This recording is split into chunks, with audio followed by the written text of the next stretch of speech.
চলুন যিনি গেস্ট আছে তার সঙ্গে পরিচিত হই। প্রথমে আপনার নামটা একটু বলুন। আমার নাম মেঘলা। মেঘলা, বয়স কত? 34। 34। তো মেঘলা, 34 বছর বয়সের যে গল্পটা আপনি আজকে এখানে বলতে যাচ্ছেন, এটা আমাদের সমাজের অনেক নারীরই গল্প, কিন্তু তারা কখনো সাহস করে মুখ ফুটে বলে না।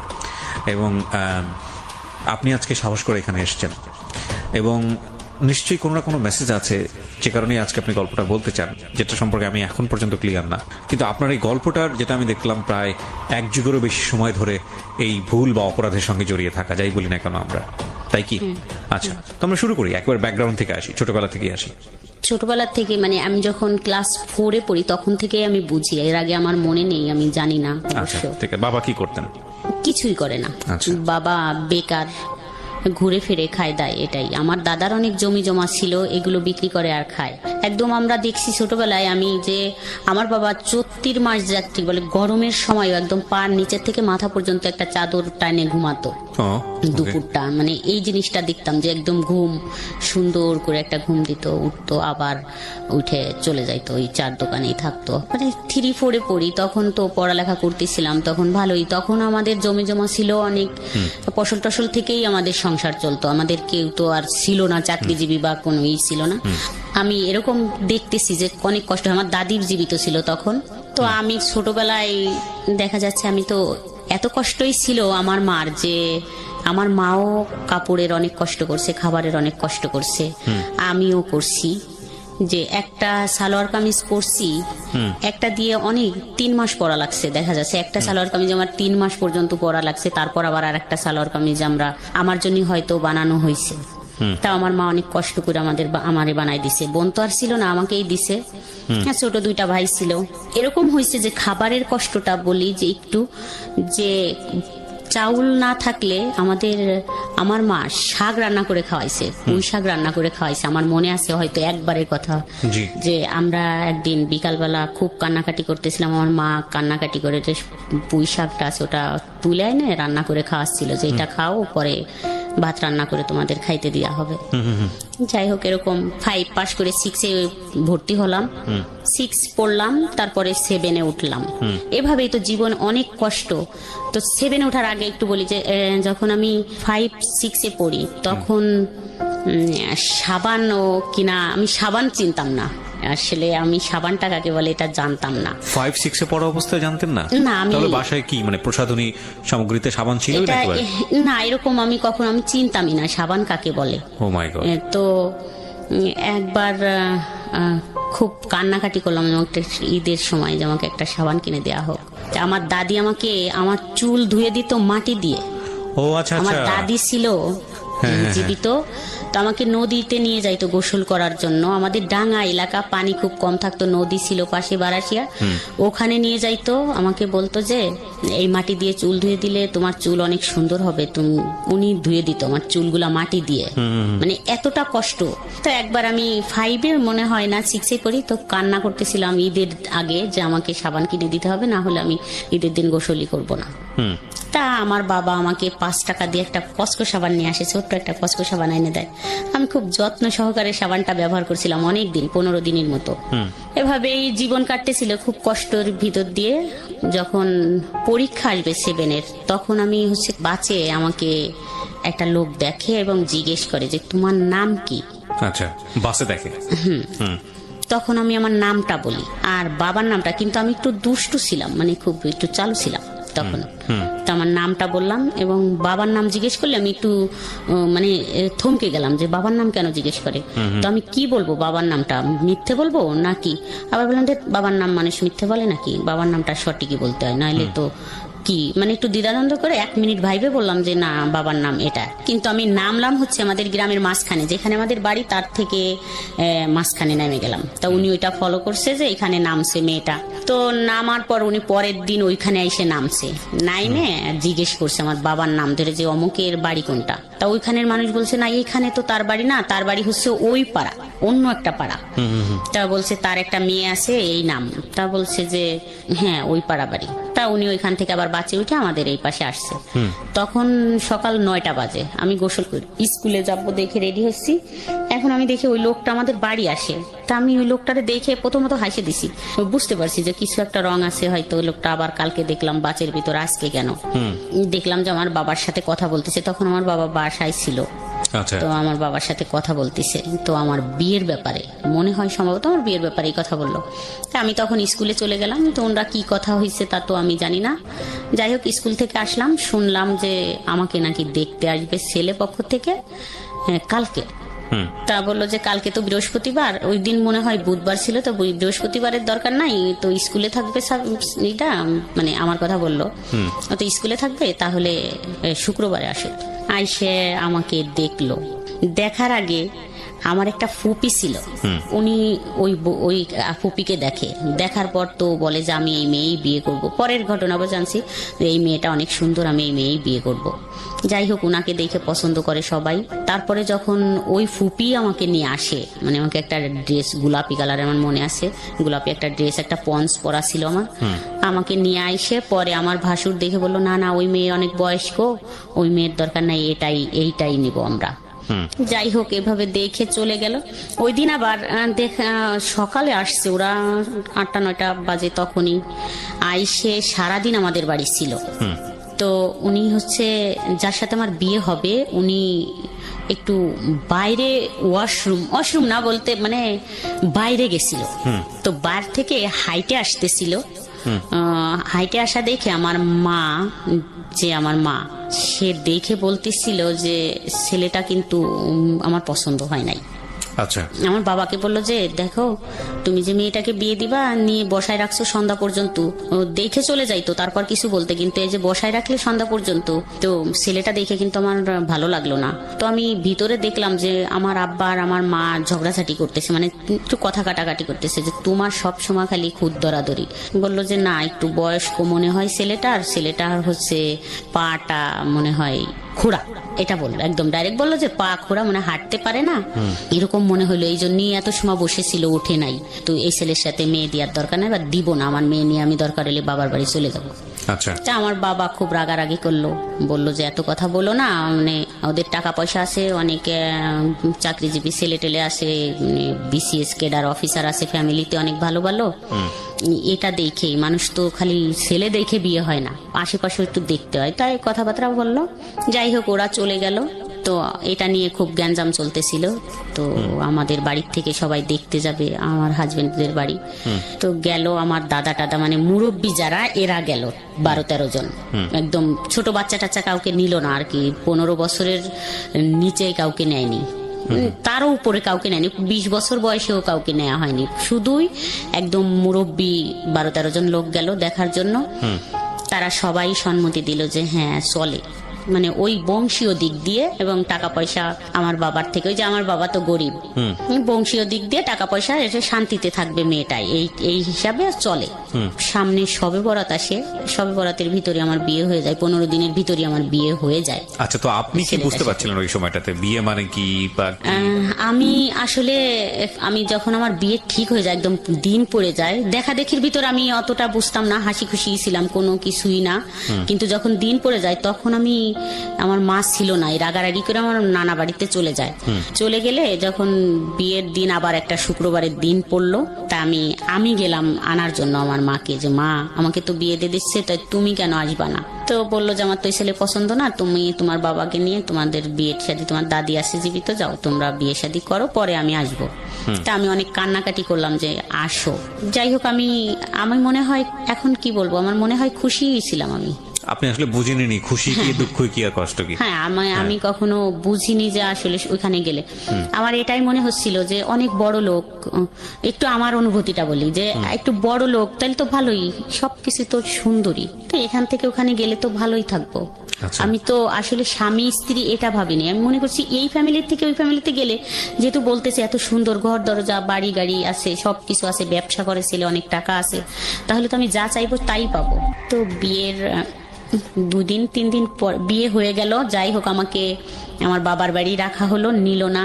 তো বিয়ের মনে হয় 2-3 দিন পরেই বা পরের দিন, আমার ভালো মনে নেই, অনেক দিন আগের কথা, তো সামনে রমজান একবারে ঈদেই আসলো। আসে পরে আমাকে নিয়ে গেল এখান থেকে। তো আমি খুব খুশি, একটা ভ্যান গাড়ি নিয়ে আসলো, তাতে আসলো হচ্ছে বর হলো আমার ননদের একটা ছেলের 4 বছর বয়স, একটা মেয়ের মনে হয় 7 বছর বয়স, আর একটা দেবর তখন আমার সাথে ক্লাস 7-এ পড়ে, আর একটা ননদ 5-এ পড়ে, আর একটা ননদ হচ্ছে একটু বড়, এরকম 4-5 জন পিচ্চি পাচ্চা এসে একটা ভ্যানে আমাকে নিয়ে গেল। আমি তো কান্নাও করলাম না, খুব খুশিতেই চলে গেলাম। অবশ্য আমাকে এখনো ওরা খেপায় যে একটু কান্নাও করনি কোনোদিন, এত খুশিতে চলে আসে। বুঝলে না কান্না করবেন, বুঝেনি তো নি আসলে কি হচ্ছে। আসলে সত্যি এটাই। আর আমি চলে আসলাম এখানে, আইসে আমি তো খুব খুশিতেই আছি, এখানেও খুশিতেই আছি। তো যাই হোক, ওই সময় 1 মাস পর না 2 মাস পর, আমি ভালো জানি না, আমার মনে নেই এতদিনের কথা, তখন আমার বাচ্চা কনসেপ্ট করে। তখন আপনার বয়স কত? তখন বিয়ের 1 বছর, ক্লাস 7-এ পড়বে একটা বাচ্চার বয়স 12 বছর সর্বোচ্চ। তখন মনে হয় 12 না 13 বছর। তখন আলটিমেটলি আপনি যখন বাচ্চা হলো তখন 14 বছর বয়স, 14 হয়ে গেছে। চিন্তা করেন অবস্থা। হ্যাঁ, তারপর? তবুও আমি তো খুশি, ভালোই বাচ্চা হবে, তো এটা নিয়ে ভালোই শ্বশুর বাড়ি আছি। আমার শাশুড়ি শুধু এক, আমার শ্বশুর নেই। তো আমি শ্বশুর বাড়ি যখন আমার বাচ্চা কনসেপ্ট করে 4 মাস হয়ে যায়, তখন হচ্ছে আমি একদম কন্টিনিউ শ্বশুর বাড়ি থাকা শুরু করলাম। আচ্ছা। এখন আর বাবার বাড়ি যাওয়াটা খুব কমই যাইতাম। ওই বাচ্চা কনসেপ্ট করার পর কিছু খাইতে পারতাম না, শুধু শুকনো মরিচ আর ভাত খাইতাম, খাইতে পারতাম না। আচ্ছা। 1 বছর পরে আমাদের একটা দোকান হয়, এখানে আমরা চলে আসি। এর মাঝখানে তো ভালোই একটু বুঝতাম না, ভালোই কাটলো। তো যখন আসলাম, তখন আসার পরে এক আপা ছিল, ওই আপা গল্প করতো তার স্বামী স্ত্রীর বিষয় নিয়ে। তো স্বামী স্ত্রীর বিষয় নিয়ে গল্প করে ওটা আমি শুনতাম, শুনতে শুনতে মানে আমার মাথাটা এমন হইলো যে আমি একটু জিজ্ঞেস করি আমার হাজবেন্ডকে যে তাহলে আমাদের বিষয়গুলো কি। আচ্ছা। তো একদিন আমি জিজ্ঞেস করলাম যে আসলে এটা তো ঠিক না। তো দেখলাম চুপ থাকে, কথা বলে না। এটা সংসার কত বছর হওয়ার পরে? 6 বছর। 6 বছর গেছে, আপনি আসলে কিছুই বুঝতেন না বিষয়টার। এর মধ্যে একটা বাচ্চা চলে এসছে, একটা বিষয় আপনি আপনার প্রতিবেশী কারো কাছ থেকে জেনেছেন, জানার পরে মনে হয়েছে যে আপনার হাজবেন্ডের ভেতরে বা আপনাদের যে কনজুগাল রিলেশনশিপ, মানে আপনাদের যে স্বামী স্ত্রী সম্পর্ক, সেটা 8-10টা স্বাভাবিক সম্পর্কের মতো না। এবং সেই জায়গাটা থেকে আপনি আপনার হাজবেন্ডকে কোশ্চেন করেছেন যে তাহলে এটা কি। তো মানে এটা যদি আপনার কানে না আসতো পাড়ার প্রতিবেশীর কাছ থেকে, তাহলে আলটিমেটলি আপনি জীবনে হয়তো কোনোদিন বুঝতেও পারতেন না যে এটা একটা সমস্যা, মানে আপনাদের মধ্যে যেটা আছে। আমার কাছে তাই মনে হয় যে আমি তো কখনো বুঝতামই না, মনে হয় যে এটা কোনো সমস্যা হতে পারে। তারপর জিজ্ঞেস করার পরে ওনার রিপ্লাই কি ছিল? উনি চুপ থাকতো, সব সময় চুপ, কথাই বলতো না। তো এত টাকা ইনকাম করতো, ওগুলো নিয়ে বাবা মা ভাই বোন নিয়েই চলতো, আমাদের প্রতি এত গুরুত্ব দিত না। আমি আর আমার মেয়েটা নিয়ে যে আমরা বাসা নিয়ে থাকতাম, এখানেও কোনো ই নাই। দেখা যাচ্ছে রাত 12টার পরে বাসায় ফিরতেছে, আসতেছে না বাসায়, 12টার পর ফিরতেছে। তারপরে দেখা যাচ্ছে যে বাজারটা আমাদের যদি কিছু বলতেছি যে একটা কিছু কিনে দাও, একদম না, দিবানি না বলতো না, অবশ্য বলতো দিবানি, কিন্তু ওই দিবানি পর্যন্ত, এরপর আর কখনো দেয়া হতো না, মানে দিচ্ছেই না এরকম। যদি আমাদের প্রয়োজনীয় কাপড় চোপড় লাগবে বা বাচ্চার কিছু, দিবানি পরে, এখন তার কি, এখন যাও, এরকম করে বলতো। যে আমি বাজার আনতে গেছি ওর দোকানে, বলতো যাও পরে আসো, এখন না, এরকম করতো। তাই এই একটা আসলো মাথার ভিতর যে এরকম করে, তো যা চলে যাবো এখান থেকে, থাকবো না। তো এটা নিয়ে যখন এখানে আসলাম আমি বাসা নিয়ে, তখন কিন্তু আমার হাজবেন্ড গায়ে হাত তোলা শুরু করলো। আচ্ছা। এখানে আসার পরে ওই যেগুলো নিয়ে চাহিদা বেড়ে গেল, এটা চা সেটা চা, বাজার ঘাট চাওয়া, তখন কিন্তু গায়ে হাত তুলতাম। মাঝে মাঝে এমন হতো যে আমার গায়ে নীল দাগ হয়ে যাইতো। আমার মেয়ে খুব কান্না করতো যে এরকম মানুষকে মারে, মানে ছোট ছিল ওটা, এরকম ডলে দিত, বলতো ব্যথা লাগতেছে আম্মু, ছোট ছিল, নীল হয়ে যাইতো, মানে আমার গাটা দেখা যাইতো যে মার দিছে। এখন কেন দিত সেটাও আমি জানতাম না অনেক সময়, যে একটা বাজারের কথা বললেই এরকম মারে।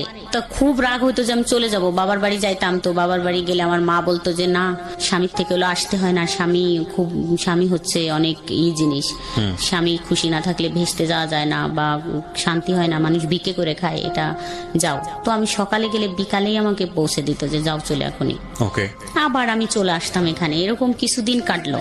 তারপরে যাই হোক, ওই আপার ওই কথা শুনে এখন আমার মাথায় আসলো যে যা, এখন আমি একটা প্রেম করব, আমার মাথায় এরকম আসলো। আমি কিছুতেই ওখান থেকে বেরোতে। আপনার হাজবেন্ডকে যখন জিজ্ঞেস করলেন, তখন আপনার হাজবেন্ড কি বললো? কিছু বলতো না, চুপ থাকতো। আচ্ছা, তখন আপনার মনে হলো যে আপনি একটা প্রেম করবেন। ওই যে বাজার ঘাট সবকিছু সমস্যা মিলে যে এটা কথা বললাম, একবার বললাম যে তাহলে চলো যাই একটু ডাক্তার দেখাই, যদি ডাক্তার বলে যে কখনো সুস্থ হবে না, তাহলে আমার কোনো অবজেকশন নাই, আমি কিছু বলবো না। যদি ডাক্তার বলে যে না এটা সুস্থ হবার না, কিন্তু যদি সুস্থ হয় ওষুধ খাইলে তাহলে খাও, যেহেতু টাকা আছে, তার টাকা ছিল, এটা আমার ছিল, মানে আমার ভিতরে এটা অভিযোগ ছিল যে টাকা আছে যেহেতু কিছু টাকা খরচ করো। কিন্তু সে আর নারাজ, কোনো টাকাই সে খরচ করবে না, মানে ডাক্তারই সে দেখাবে না। অর্থাৎ আমি জানছি যে সে ডাক্তার দেখাইয়েই বিয়ে করছে। আচ্ছা, ডাক্তার কি বলেছে? ডাক্তার দেখায় বিয়ে করছে। ডাক্তার বলছে যে আপনি দ্রুত বিয়ে করে ফেলেন, না হলে আপনার আরো সমস্যা হবে, যা কখনোই ভালো হওয়া সম্ভব না। ওকে ওকে, যে কারণে সে এরকম নীরব থাকে। এবং আরেকটা বড় বিষয় যেটা হচ্ছে যে এইরকম একটা পরিবার, ওনার তো মোটামুটি সম্পদশালী ছিলেন আপনাদের তুলনায়, এবং এত ছোট একটা বাচ্চাকে তার বিয়ে করার প্রশ্নই ওঠে না। আপনার সাথে আপনার হাজবেন্ডের বয়সের পার্থক্য কত? 19 বছর। Can you even imagine guys, 19 বছরের ছোট একটা বাচ্চাকে, সে ক্লাস 7-এ পড়ুয়া একটা বাচ্চাকে বিয়ে করেছে। So it was A plan, যাতে করে বাচ্চা এই ধরনের সম্পর্কে নাই, বাচ্চা কিছুই বুঝবে না, এবং তার যে ফিজিক্যাল মানে ডেফিসিট বলবো না, ফিজিক্যাল প্রবলেম যেটা আছে সেটা যাতে করে সে না বুঝে। এবং এটা খুব টেকনিক্যালি উনি খুব সুন্দরভাবে এটাকে মেনটেন করেছেন। ফরচুনেটলি আর আনফরচুনেটলি যাই বলি না কেন, এই ভদ্রমহিলা সংসার করার 6 বছর 7 বছর পরে গিয়ে সে বুঝতে পেরেছে, তাও অন্যের প্রতিবেশীর কোন এক ভদ্রমহিলার কথা শুনে, মানে তাদের মধ্যে যেসব বিষয় নিয়ে যখন 4-5 জন মহিলা একসঙ্গে আলাপ আলোচনা করতেন, ডিসকাশন করতেন, ওই সময়টাতে উনি বুঝতে পারেন যে কি রে, ব্যাপারগুলো তো আমাদের মধ্যে এরকম না। তো সামহাও এটা নিয়ে তার হাজবেন্ডকে যখন তিনি চার্জ করেছেন, তখন হাজবেন্ড সাইলেন্স ছিল। শুধু এটাই সমস্যা ছিল না, ওনার কথা অনুযায়ী আরো যে সমস্যাগুলো, সেটা হচ্ছে যে যেভাবে টেক কেয়ার করা উচিত, উনি প্রচুর পয়সা কামাতেন, সেভাবে টেক কেয়ার তিনি করতেন না। আচ্ছা, তারপরে আপনি নিজে থেকে একটা ডিসিশন নিয়ে ফেললেন যে না, আমি প্রেম করব। প্রেম তো আসলে করবো এরকম বা করবো এরকম একটা প্ল্যান করে হয় না, এটা মানুষের জীবনে আসে, কিন্তু আপনি প্ল্যান করছিলেন যে না, আমার একটা প্রেম করা উচিত। যাই হোক, তারপর মানে আমাকে খুব মারে আর এবং শ্বশুর বাড়ি নিয়ে যায়, যাই হোক একটা কারণে নিয়ে যায় মারে আমাকে। আমরা যেখানে বাসায় ভাড়া থাকি সেখান থেকে আমার শ্বশুর বাড়ি আমাকে নিয়ে যাওয়া হয় ডাইকে, নিয়ে যায়। ওখানে যায় আমাকে আমার ভাসুর বলে যে এই কথাটা কে বলছে তোমাকে, সেটা বলে, একটা কথা ছিল কিন্তু আমি বলতে চাচ্ছিলাম না দেখে ওরা ওই ভাসুর দাঁড়ায় থাকে এবং আমার হাজবেন্ড আমাকে খুব মারে। তো মারলে ওই দিন আমাকে যখন নিয়ে আসে আমাদের বাসার থেকে, সেদিন আমার বাচ্চা দুইটা আমার বাসায় ছিল এবং আমাকে নিয়ে যায়। নিয়ে যাওয়ার পরে আমি পথেই ভাবতেছিলাম যে আমার কপালে আজকে কষ্ট আছে, কিন্তু যদি এরকম কিছু হয় বিনা অপরাধে আমাকে যদি মারে, তাহলে আমি আর এই দুটা নাম থাকবে না। আমার হাজবেন্ড আর আমার নামটা মনে মনে ভাবে বললাম যে এই দুটা নাম পাশাপাশি থাকবে না, এর সাথে এই নাম দুইটা ডিলেট হয়ে যাবে, কিন্তু একটা নাম পাশাপাশি বসবে। তো যাই হোক, ওখানে যে এরকম কিছুই ঘটলো। তারপরে তো আইসে ভাবতে শুরু করলাম যে আমি এমন একটা ছেলের সাথে রিলেশন করব যে সে গুন্ডা হবে, মানে যাতে করে আপনি প্রতিশোধ নিতে পারেন। হ্যাঁ, আমি প্রতিশোধ বলতে আমি যদি বলি যে ওকে মাইরে ফেলো, যাতে মাইরে ফেলে আমাকে নিয়ে যাইতে পারে, মানে সে খুব ক্ষমতাশালী হোক, এরকম ভাবতাম যে আমি যা বলবো সে তাই শুনবে। আমাকে নিয়ে গেলে আমার হাজবেন্ডরা তো অনেক প্রভাবশালী, মানে ক্ষমতার দিক দিয়ে, টাকার দিক দিয়ে না থাকলেও যাতে এইটা সে ট্যাকেল দিতে পারে। আচ্ছা, এখানে একটা বিষয় খেয়াল রাখবেন, আমি সবসময় যে কথাটা বলি আপনাদেরকে, সেটা হলো প্রত্যেকটা অপরাধ কিংবা ভুলের পেছনে একটা নির্দিষ্ট কারণ থাকে, এবং এই কারণ ছাড়া কখনোই ভুল বা অপরাধের জন্ম হয় না।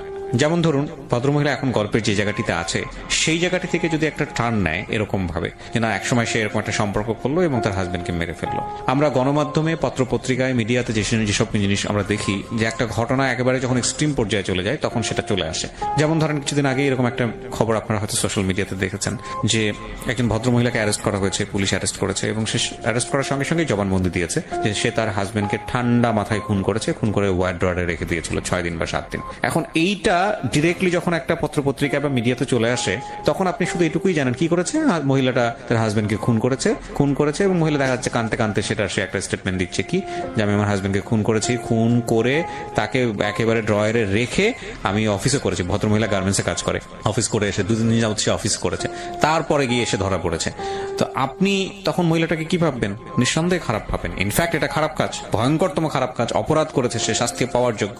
কিন্তু যখন আপনি স্টোরিতে যাবেন, বিহাইন্ড দ্য স্টোরিতে যাবেন, আপনি হয়তো এই যে এইরকম যদি একটা স্টোরি থাকে যে গায়ে হাত তুলেছে, 6-7 বছর ক্লাস 6-7-এ পড়া অবস্থায় তাকে বিয়ে করেছে, এবং বিয়ে করে তাকে 6-7 বছর ফিজিক্যালি টর্চার করেছে, এবং এক পর্যায়ে গিয়ে যখন সবকিছু সে জানতে পেরেছে, তখন আলটিমেটলি তাকে কিভাবে দমানো যায় সেজন্য পাশবিক নির্যাতন করছে, এবং তারপরে এরকম একটা ঘটনা ঘটে গেছে। সো আমি সবসময় বলি যে রেজাল্ট দেখে কখনোই উত্তেজিত হওয়া উচিত না, বা একটা ডিসিশন নিয়ে ফেলা উচিত না যাতে করে আরেকটা ভুল হওয়ার সম্ভাবনা থাকে।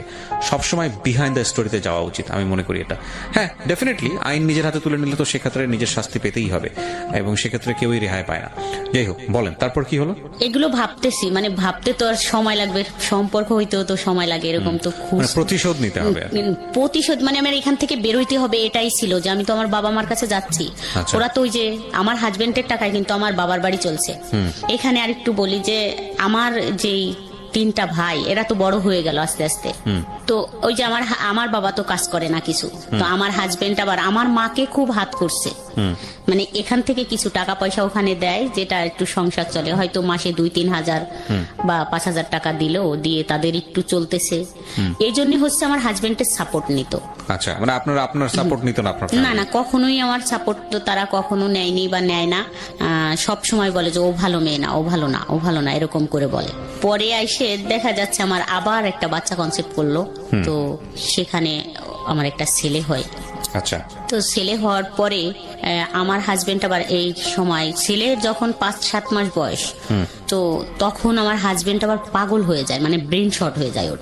আচ্ছা। তো 9 মাস থাকে একটানা এইভাবে পাগল অবস্থায়। তো আমি ছোট বাচ্চা নিয়ে ওনাকে খুব কষ্ট করে সুস্থ করে তুলি, 9 মাস পর্যন্ত লাগে। উনি তখন হচ্ছে পুলিশ দেখলে ভয় পাইতো বা আর্মি দেখলে ভয় পাইতো। এটা যাই হোক, এরকম করে আমি সুস্থ করে আবার দোকানে ফিরাই আনি। ওখানে আমি খুব শক্তভাবে দাঁড়াই। তখন থেকে আমি একটু বাইরে বেরোনো শুরু হয়ে গেল, রাস্তাঘাটে, বাজার টাজারে। আর আমার ছেলেটা দেখার পরে আমার হাজবেন্ড আবার একটু চেঞ্জ হয়ে গেল। আচ্ছা। তখন ছেলে হওয়ার পরে খুব বাজার টাজার আর কষ্ট টষ্ট দিত না, খাওয়া দাওয়ার তখন থেকে যে বাজারটা চাইলেই দিত, ওগুলো খুবই করতো, টেক কেয়ার করা শুরু করলো। তখন আবার একটু হলো, কিন্তু আমার মনের ভিতর ওটাই হয় যে আমি ভালো একটা ছেলে পেলে সম্পর্ক করে এখান থেকে চলে যাব। এটা কিন্তু আমি ভুলিনি, মনে মনে রাইখেই দিছি। তো এইভাবে আরো কিছুদিন চলে যায়, যার পরে আমার হাজবেন্ডও সুস্থ হইলো। আর আমারও আবার একটা টিউমার হয় পেটে, সেটার অপারেশন হয়, আমিও সুস্থ হই। যাই হোক, আমার ছেলে মেয়ে দুইজনই মানে লেখাপড়া, মানে ছেলের বয়স 3 বছর হয়ে যায়, লেখাপড়া করানোর মতো সময় এসে যায়। তো মেয়ে হচ্ছে তখন 3তে পড়ে মনে হয় মেয়েটা। তখন আমাদের এই বাসার পাশে এক বাসায় একটা ছেলে আসে। আচ্ছা। ছেলেটা হাফেজ 30 পাড়ার, আর এসএসসি পরীক্ষা দেবে বোধ হয় তখন। তো আসে ও পড়াতো, আরবি পড়াতো, পাশে আর 2-3টা বাচ্চাকে পড়াতো। তাই ওই ভাবি আমাকে একদিন ডাইকে বললো যে, ভাবি আপনার মেয়েকে পড়াবেন? তো তার ছেলে আরবি পড়ায়, তো কোরআন শরীফটা তাড়াতাড়ি শিখে যাবে, তো পড়ান। বললাম আচ্ছা ঠিক আছে, কখন পড়ায়? বিকালে। বললাম ঠিক আছে, কালকের থেকে পড়বে। তা ও বলে দিল ছেলেটাকে, আর আমার মেয়েটাকেও আমি দিয়ে আসলাম। আচ্ছা। তো মেয়ে পড়তে যায় দেখে ছেলেও বলে যে আমিও যাব, ও পড়তে যায়। একদিন ওই ছেলে নাক ধরে হচ্ছে টান দিছে এরকম। আচ্ছা। ওই ছেলেটা যে পড়ায়, টান দিলে নাকটা মনে হচ্ছে ভেঙে গেছে এরকম। তো আমি পরের দিন দেখে বললাম নাকে কি হয়েছে? তা বললো কি, হুজুর আমার নাক ধরে টান দিছে, তাই এরকম হয়ে গেছে। তা আমি তখন হচ্ছে যাই বলি যে আপনি যে নাকটা ধরে এরকম টান দিলেন, দেখেন তো কি হয়েছে। আমি তো বুঝতে পারিনি, ওর ওরকম ফর্সা মানুষ, সেই জন্য ও নাকটা এরকম লাল হয়ে গেছে। আচ্ছা। এই প্রথমই কথা। তারপরে যাই হোক, ও ওখানে পড়াচ্ছে। ওই ভাবির হাজবেন্ড হচ্ছে চাকরি করে, দুপুরি বাসায় আসে, তো 4-5টা বাচ্চা চিল্লাচিল্লি, ইনার একটু ডিস্টার্ব হয়। তা আমাকে একদিন বললো যে, ভাবি আপনাদের ঘর তো ফাঁকা থাকে, কেউ থাকে না, তা আপনার ঘরে যদি ও পড়ায় তাহলে একটু ভালো হয়। আপনার ভাই তো এসে একটু দুপুরে ঘুমাইতে পারে না, শুইতে পারে না, ওরা বাচ্চারা পড়ে, অত 4-5টা বাচ্চা চিল্লাচিল্লি। আমি বললাম ঠিক আছে, কোরআন শরীফ পড়বে তো পড়াক। তো আমাদের বাসায় নিয়ে আসলাম, যে আমাদের বাসায় বসে বসে পড়াতো। তখন তো ওই ছেলেটা হচ্ছে যেহেতু হাফেজ, তো 18-19 বছর বয়স। আচ্ছা আচ্ছা। তো একেবারে ছোট না যে 14-15 বছরে এসএসসি দিচ্ছে, তা না, 18-19 বছরই বয়স তখন। তো আমরা আবার মাঝে মাঝে শ্বশুর বাড়ি যাইতাম, কাছাকাছি যেহেতু শ্বশুর বাড়িতে। ছেলেটা ওই অনেক দূর থেকে আসতো পড়াইতে, আমাদের ঘরে তালা দেয়া দেখে আবার ফিরে যাইতো। তো একদিন বললো যে, আপনি তো থাকেন না বাসায়, তো ফোন নম্বরটা দিয়ে যান অথবা আমারটা নিয়ে যান, যা হইলে বললে আমি আর আসবো না আপনাদের এখানে। আগের থেকে বললেন যে আমরা বাসায় থাকবো না, তাহলে চলে গেলাম, আসলাম না। কিন্তু আমি আইসে এত দূর হাইটে ফিরে যাই তালা দিয়া দেখে, বললাম ঠিকই তো, এরকম তো ভালো হয়, বলে দিলাম যে আইসেন না, আজকে আমরা বাসায় থাকবো না। তখন হচ্ছে ফোন নম্বরটা নেওয়া হলো। আচ্ছা, তো তখন আমার ছেলের বয়স তো 3 বছর হয়ে গেছে, ছেলে স্কুলে দিব এরকম টাইম। তা একদিন আমাদের ওইখানে খুব বড় সড়ো মেলা হয়, সেই মেলার জন্য আমরা যাচ্ছিলাম, কিন্তু আমি আর যাইতে যাইতে যেটা ফোন দিব মনে ছিল না। আচ্ছা, তো আমি যাইয়ে সন্ধ্যার সময় ফোনটা দেই নাম্বারে যে হুজুর আমরা তো চলে আসছি, মনে নেই আপনাকে বলে আসতি, আমরা তো 2-3 দিন থাকবো। তা বললো আমি তো দুপুরে গেছিলাম, আপনাদের তালা দিয়া দেখছি। বলছি হ্যাঁ আমার মনে ছিল না, আপনাকে একটু বলে আসবো। ওকে। তারপরের দিন 10টার দিকে আবার ফোন দিয়েছে ছেলেটা, বলতেছে যে আপনারা কখন আসবেন। বললাম আজকে তো আসবো না, আবার 4-5 মিনিটের মতো কথা হইলো। আবার বিকালে ফোন দিছে, কেন আসবেন না, চলে আসেন। বললাম না আজকে তো বিকাল হয়ে গেছে, আজকে আসবো না, কালকে আসবো। তো পরের দিন সকালবেলা একদম ঘুম থেকে উঠলেই ফোন দিছে যে এখনই চলে আইসেন কিন্তু। তো আমরা তো সেদিন চলেই আসবো। আসার পর এরকম ফোনে কথা বলাটা আস্তে আস্তে শুরু হলো এই ছেলেটার সঙ্গে? হ্যাঁ। আচ্ছা, কথা বলতে বলতে তো এই ফোন দেয়, আমাদের বাসায়ও তো 2-3 ঘন্টা থাকে পড়ায়, টাইমটা দুপুর থেকে বিকাল পর্যন্ত থাকে। আবার বিকালে চলে যাচ্ছে, যাওয়ার পর আবার ফোন দিচ্ছে, কি করতেছেন, দিতাম যে কি ব্যাপার ফোন, তো কথা বললে কি হয় এরকম। যাই হোক আস্তে আস্তে আগালাম যে ঠিক আছে, তো একটু দুষ্টামি করি, কথা বলতেছে যখন। কিন্তু আমার মনের ভিতর আছে যে আমি তো এরকম ছেলের সাথে কথা বলবো না, ফাজলেমি করি, ফোন যেহেতু দিচ্ছে একটু কথা বলি। কিন্তু আমি যখন এরকম ছেলে পাবো যে গুন্ডা মস্তান টাইপের, তখন আমি তার সাথে রিলেশন করব, যাই হোক এরকম পলাবো। তো এর সাথে কথা বলতেছি বলি, তো 1 মাস পর বাদ দিয়ে দেবো, এরকম মনে হইলো তখন যে 1 মাস পর বাদ দিয়ে দেবো কথা বলা। তো আমি 1 মাস কথা বললাম, রেগুলার প্রতিদিন কথা হইতো, সন্ধ্যার পর 1-1.5 ঘন্টা, তারপরে দিনে 2-3 বার। কি বলতেন 1-1.5 ঘন্টা একটা অচেনা অপরিচিত মানুষ? জানি না কি কথা হইতো, এরকম 1-1.5 ঘন্টা কথা হইতো। যাই হোক 1 মাস পর যখন ভাবলাম যে এটা তো ভালো না, যেহেতু আমি বিবাহিত, আমি বললাম যে আমি তো বিবাহিত আর তুমি ছোট মানুষ, এটা ঠিক না। আপনার চেয়ে ছোট ছিল বয়সে? হ্যাঁ আমার থেকে একটু ছোট ছিল। একটু বলতে কত বছরের ছোট? 6 বছরের। 6 বছর, এটা একটু না ভালোই ছোট। হ্যাঁ। তারপরে বললাম যে না কথা বলো না, তুমি ছোট মানুষ আর আমি তো বিবাহিত, যাই হোক কথা বলার দরকার নাই। কিন্তু সে বলল যে না, কথা না বললে বাঁচবো না, তো মরে যাব। ওকে। সে জানতো যে আপনি তার চেয়ে বয়সে বড়? হ্যাঁ, বাচ্চা 2টা আমাদের বাসায় আসতো, পড়াইতো তো। না ঠিক আছে, কিন্তু বয়সে বড়টা তো জানতো। তারপরে তো বললাম না এটা কি বলো, এরকম কি সম্ভব নাকি কথা বলা। ওকে আপনি করে বলতো? হ্যাঁ তখন আপনি করে বলতো। হ্যাঁ। 3 মাস যখন কথা বলা হয়, 3 মাস পরে তা মানে কি আমাদের ফান করতেন, ফাজলামো করতেন? মানে কথার মধ্যে ফাজলামো করা, এই যে ও যে বললো না বললে মরে যাবো মুখ টমুক, এগুলো কি ফান করে বলেছে, মজা করেছে? না, কখনো এরকম মজা করে বলেনি। ঘুমের ট্যাবলেট খাবো এটা সেটা সিরিয়াসলি বলতো। আরে আপনি কি তাকে কোনো প্রকার লাই দিয়েছিলেন, মানে সুযোগ দিচ্ছিলেন যে কোনোভাবেই হোক আপনার প্রতি এরকম কোনো সুযোগ কি দিচ্ছিলেন? এরকম বুঝিনি এরকম সুযোগ, কিন্তু ভালো লাগতো। আচ্ছা, কথা বলতে ভালো লাগতো, ঠিক আছে, বলেন। দেখতেও ভালো লাগতো। ওকে। এবং আপনার যে ভালো লাগতো এটা কি ও বুঝতো? হ্যাঁ। ওকে, ঠিক আছে, তাহলে তো ঠিকই আছে, ও ওর জায়গা থেকে যেভাবে ফলিং হওয়ার কথা সেভাবেই হয়েছে। তারপর 3 মাস পর কথা বলার, আমাদের ওখানে একটা অনুষ্ঠান হচ্ছিল, গানের অনুষ্ঠান, ঢাকা থেকে অনেক শিল্পী টিল্পী গেছিল।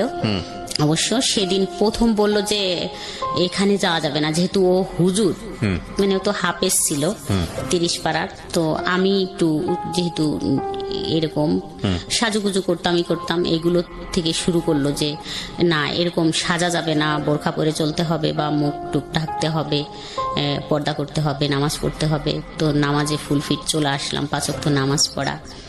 তো পর্দা করতে হবে, পর্দার জন্য খুবই দিল যে পর্দা করতে হবে, মুখ খুলে কারো সামনে যাওয়া যাবে না কোনো ছেলে মানুষের, আর ওইখানে গানে তো যাওয়াই যাবে না এবং বাচ্চাদেরও যাইতে দেওয়া যাবে না। বললাম ছোট বাচ্চা, এত বড় অনুষ্ঠান, সবাই তো চলে যাচ্ছে, নিয়ে যাক। তা পাশের এক ভাবি এসে বললো যে ভাবি যাবেন না? বললাম যাবো তো, আমি তো একটু কাজ করব, তো যাবো একটু পরে, আপনি বাবুদের নিয়ে যান। তা ওই ভাবি দুজনেই নিয়ে গেল, ছেলে এবং মেয়েকে নিয়ে গেল। নিয়ে যাওয়ার পরে ওরা ওইখানে দেখতেছে অনুষ্ঠান, কিন্তু ও ছেলেটা আমাদের বাসায় আসলো তো দেখার জন্য যে আমি গেছি কিনা। কোন ছেলেটা? যে ছেলেটা পড়ায়? হ্যাঁ, যে ছেলেটা পড়ায়, ও ছেলেটা আমাদের বাসায় আসলো। আসার পরে দেখলো যে আমি কাজ করতেছি, যাইনি। তো আমাদের ঘরে আসলো, তখন ওই পাড়ার মানে কেউই বাচ্ছিল না, সবাই গেছিল, শুধু আমি যাইনি। মানে মোটামুটি পাড়া ফাঁকা, ঘর ফাঁকা। আপনার হাজবেন্ড দিনের বেলা কোথায় থাকতো? দোকানে, দোকানে বিজনেসের কাজে ব্যস্ত থাকতো। হ্যাঁ, আমাদের দোকান আছে, তো সকাল 8টায় চলে যায় আর রাত 11টায় আসে। এর মাঝখানে কোনো খোঁজ খবর নাই? না, আসতো না। এটা কি আপনার এই যে ছেলেটা পড়াতো বাড়িতে, এও জানতো বিষয়টা? হ্যাঁ। তারপরে আসলো, বসলো, তো কথা বলতেছিলাম আমরা ঘরের ভিতরেই। তো প্রথম জড়াই ধরলাম আমি, মানে বসে আছে এমনি, যাই জড়াই ধরলাম 3 মাস পর কথা বলার। তারপরে তো ও মাথা নিচু করে বসে আছে, ভয় পাচ্ছিলাম আমিও। তারপরে ও বলল যে ঠিক আছে, তুমি যাবা না ওখানে গান শুনতে, ওটা ভালো জিনিস না, তুমি থাকো, তাহলে আমি চলে যাই। তো চলে গেল।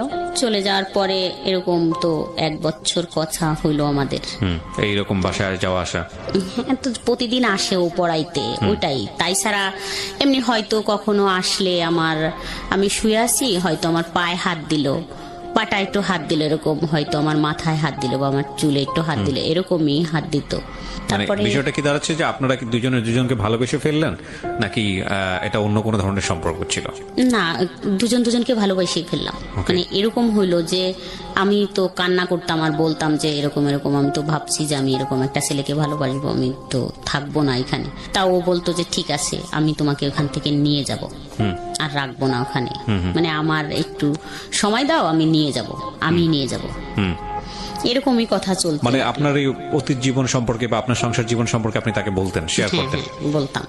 তারপরে তো এরকম 1 বছর কথা হলো, ও ম্যাট্রিক পাশ করলো।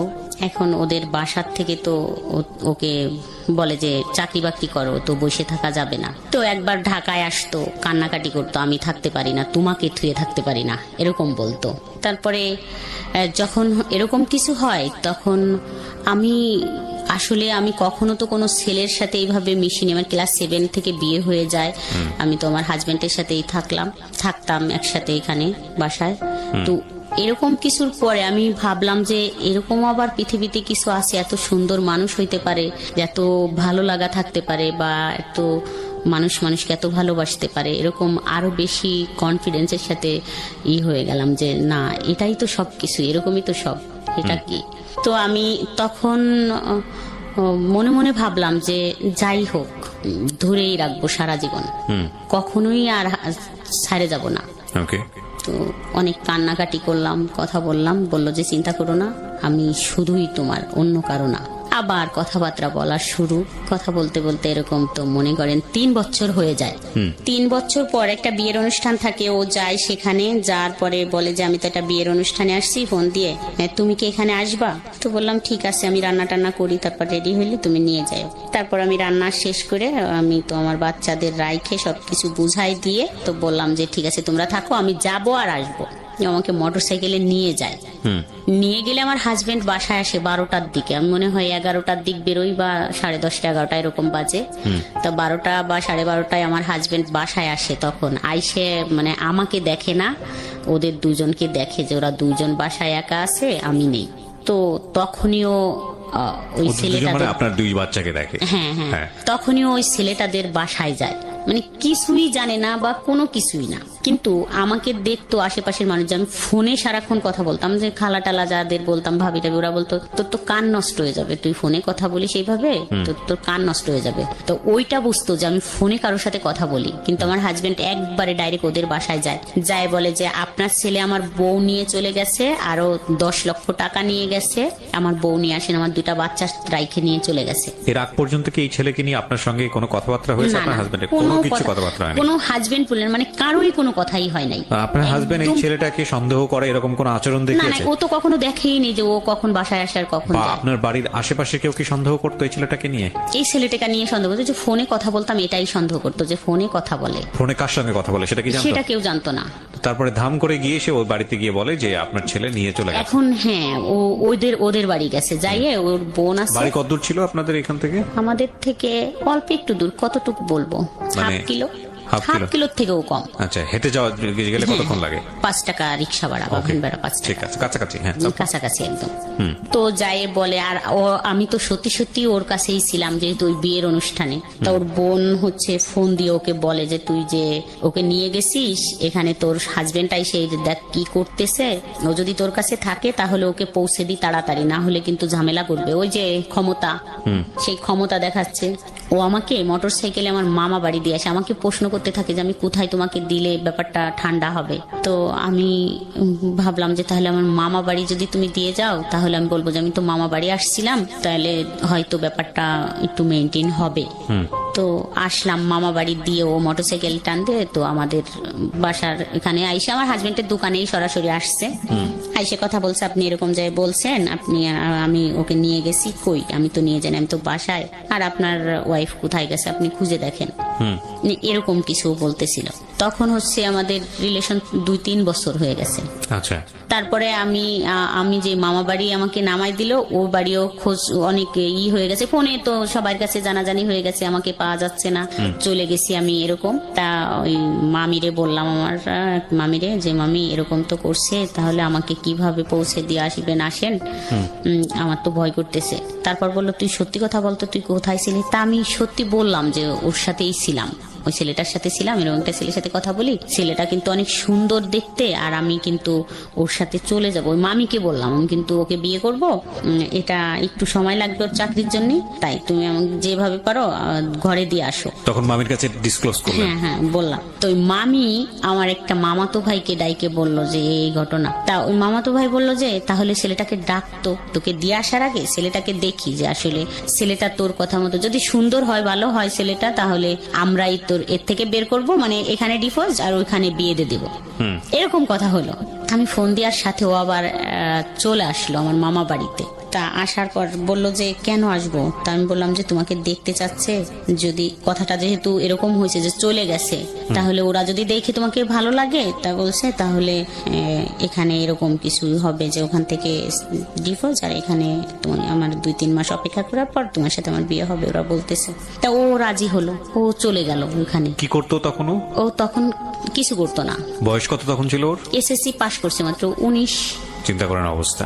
ওকে, তারপরে ও যাওয়ার পরে মানে আমার ছোট ভাই ওই আমার মামার বাড়িতে একটা মোটরসাইকেল নিয়ে গেছে। ও যাওয়ার পরে কথা হলো, আমার মামার সাথে কথা হলো, বললো যে পছন্দ করো? তা বললো যে হ্যাঁ।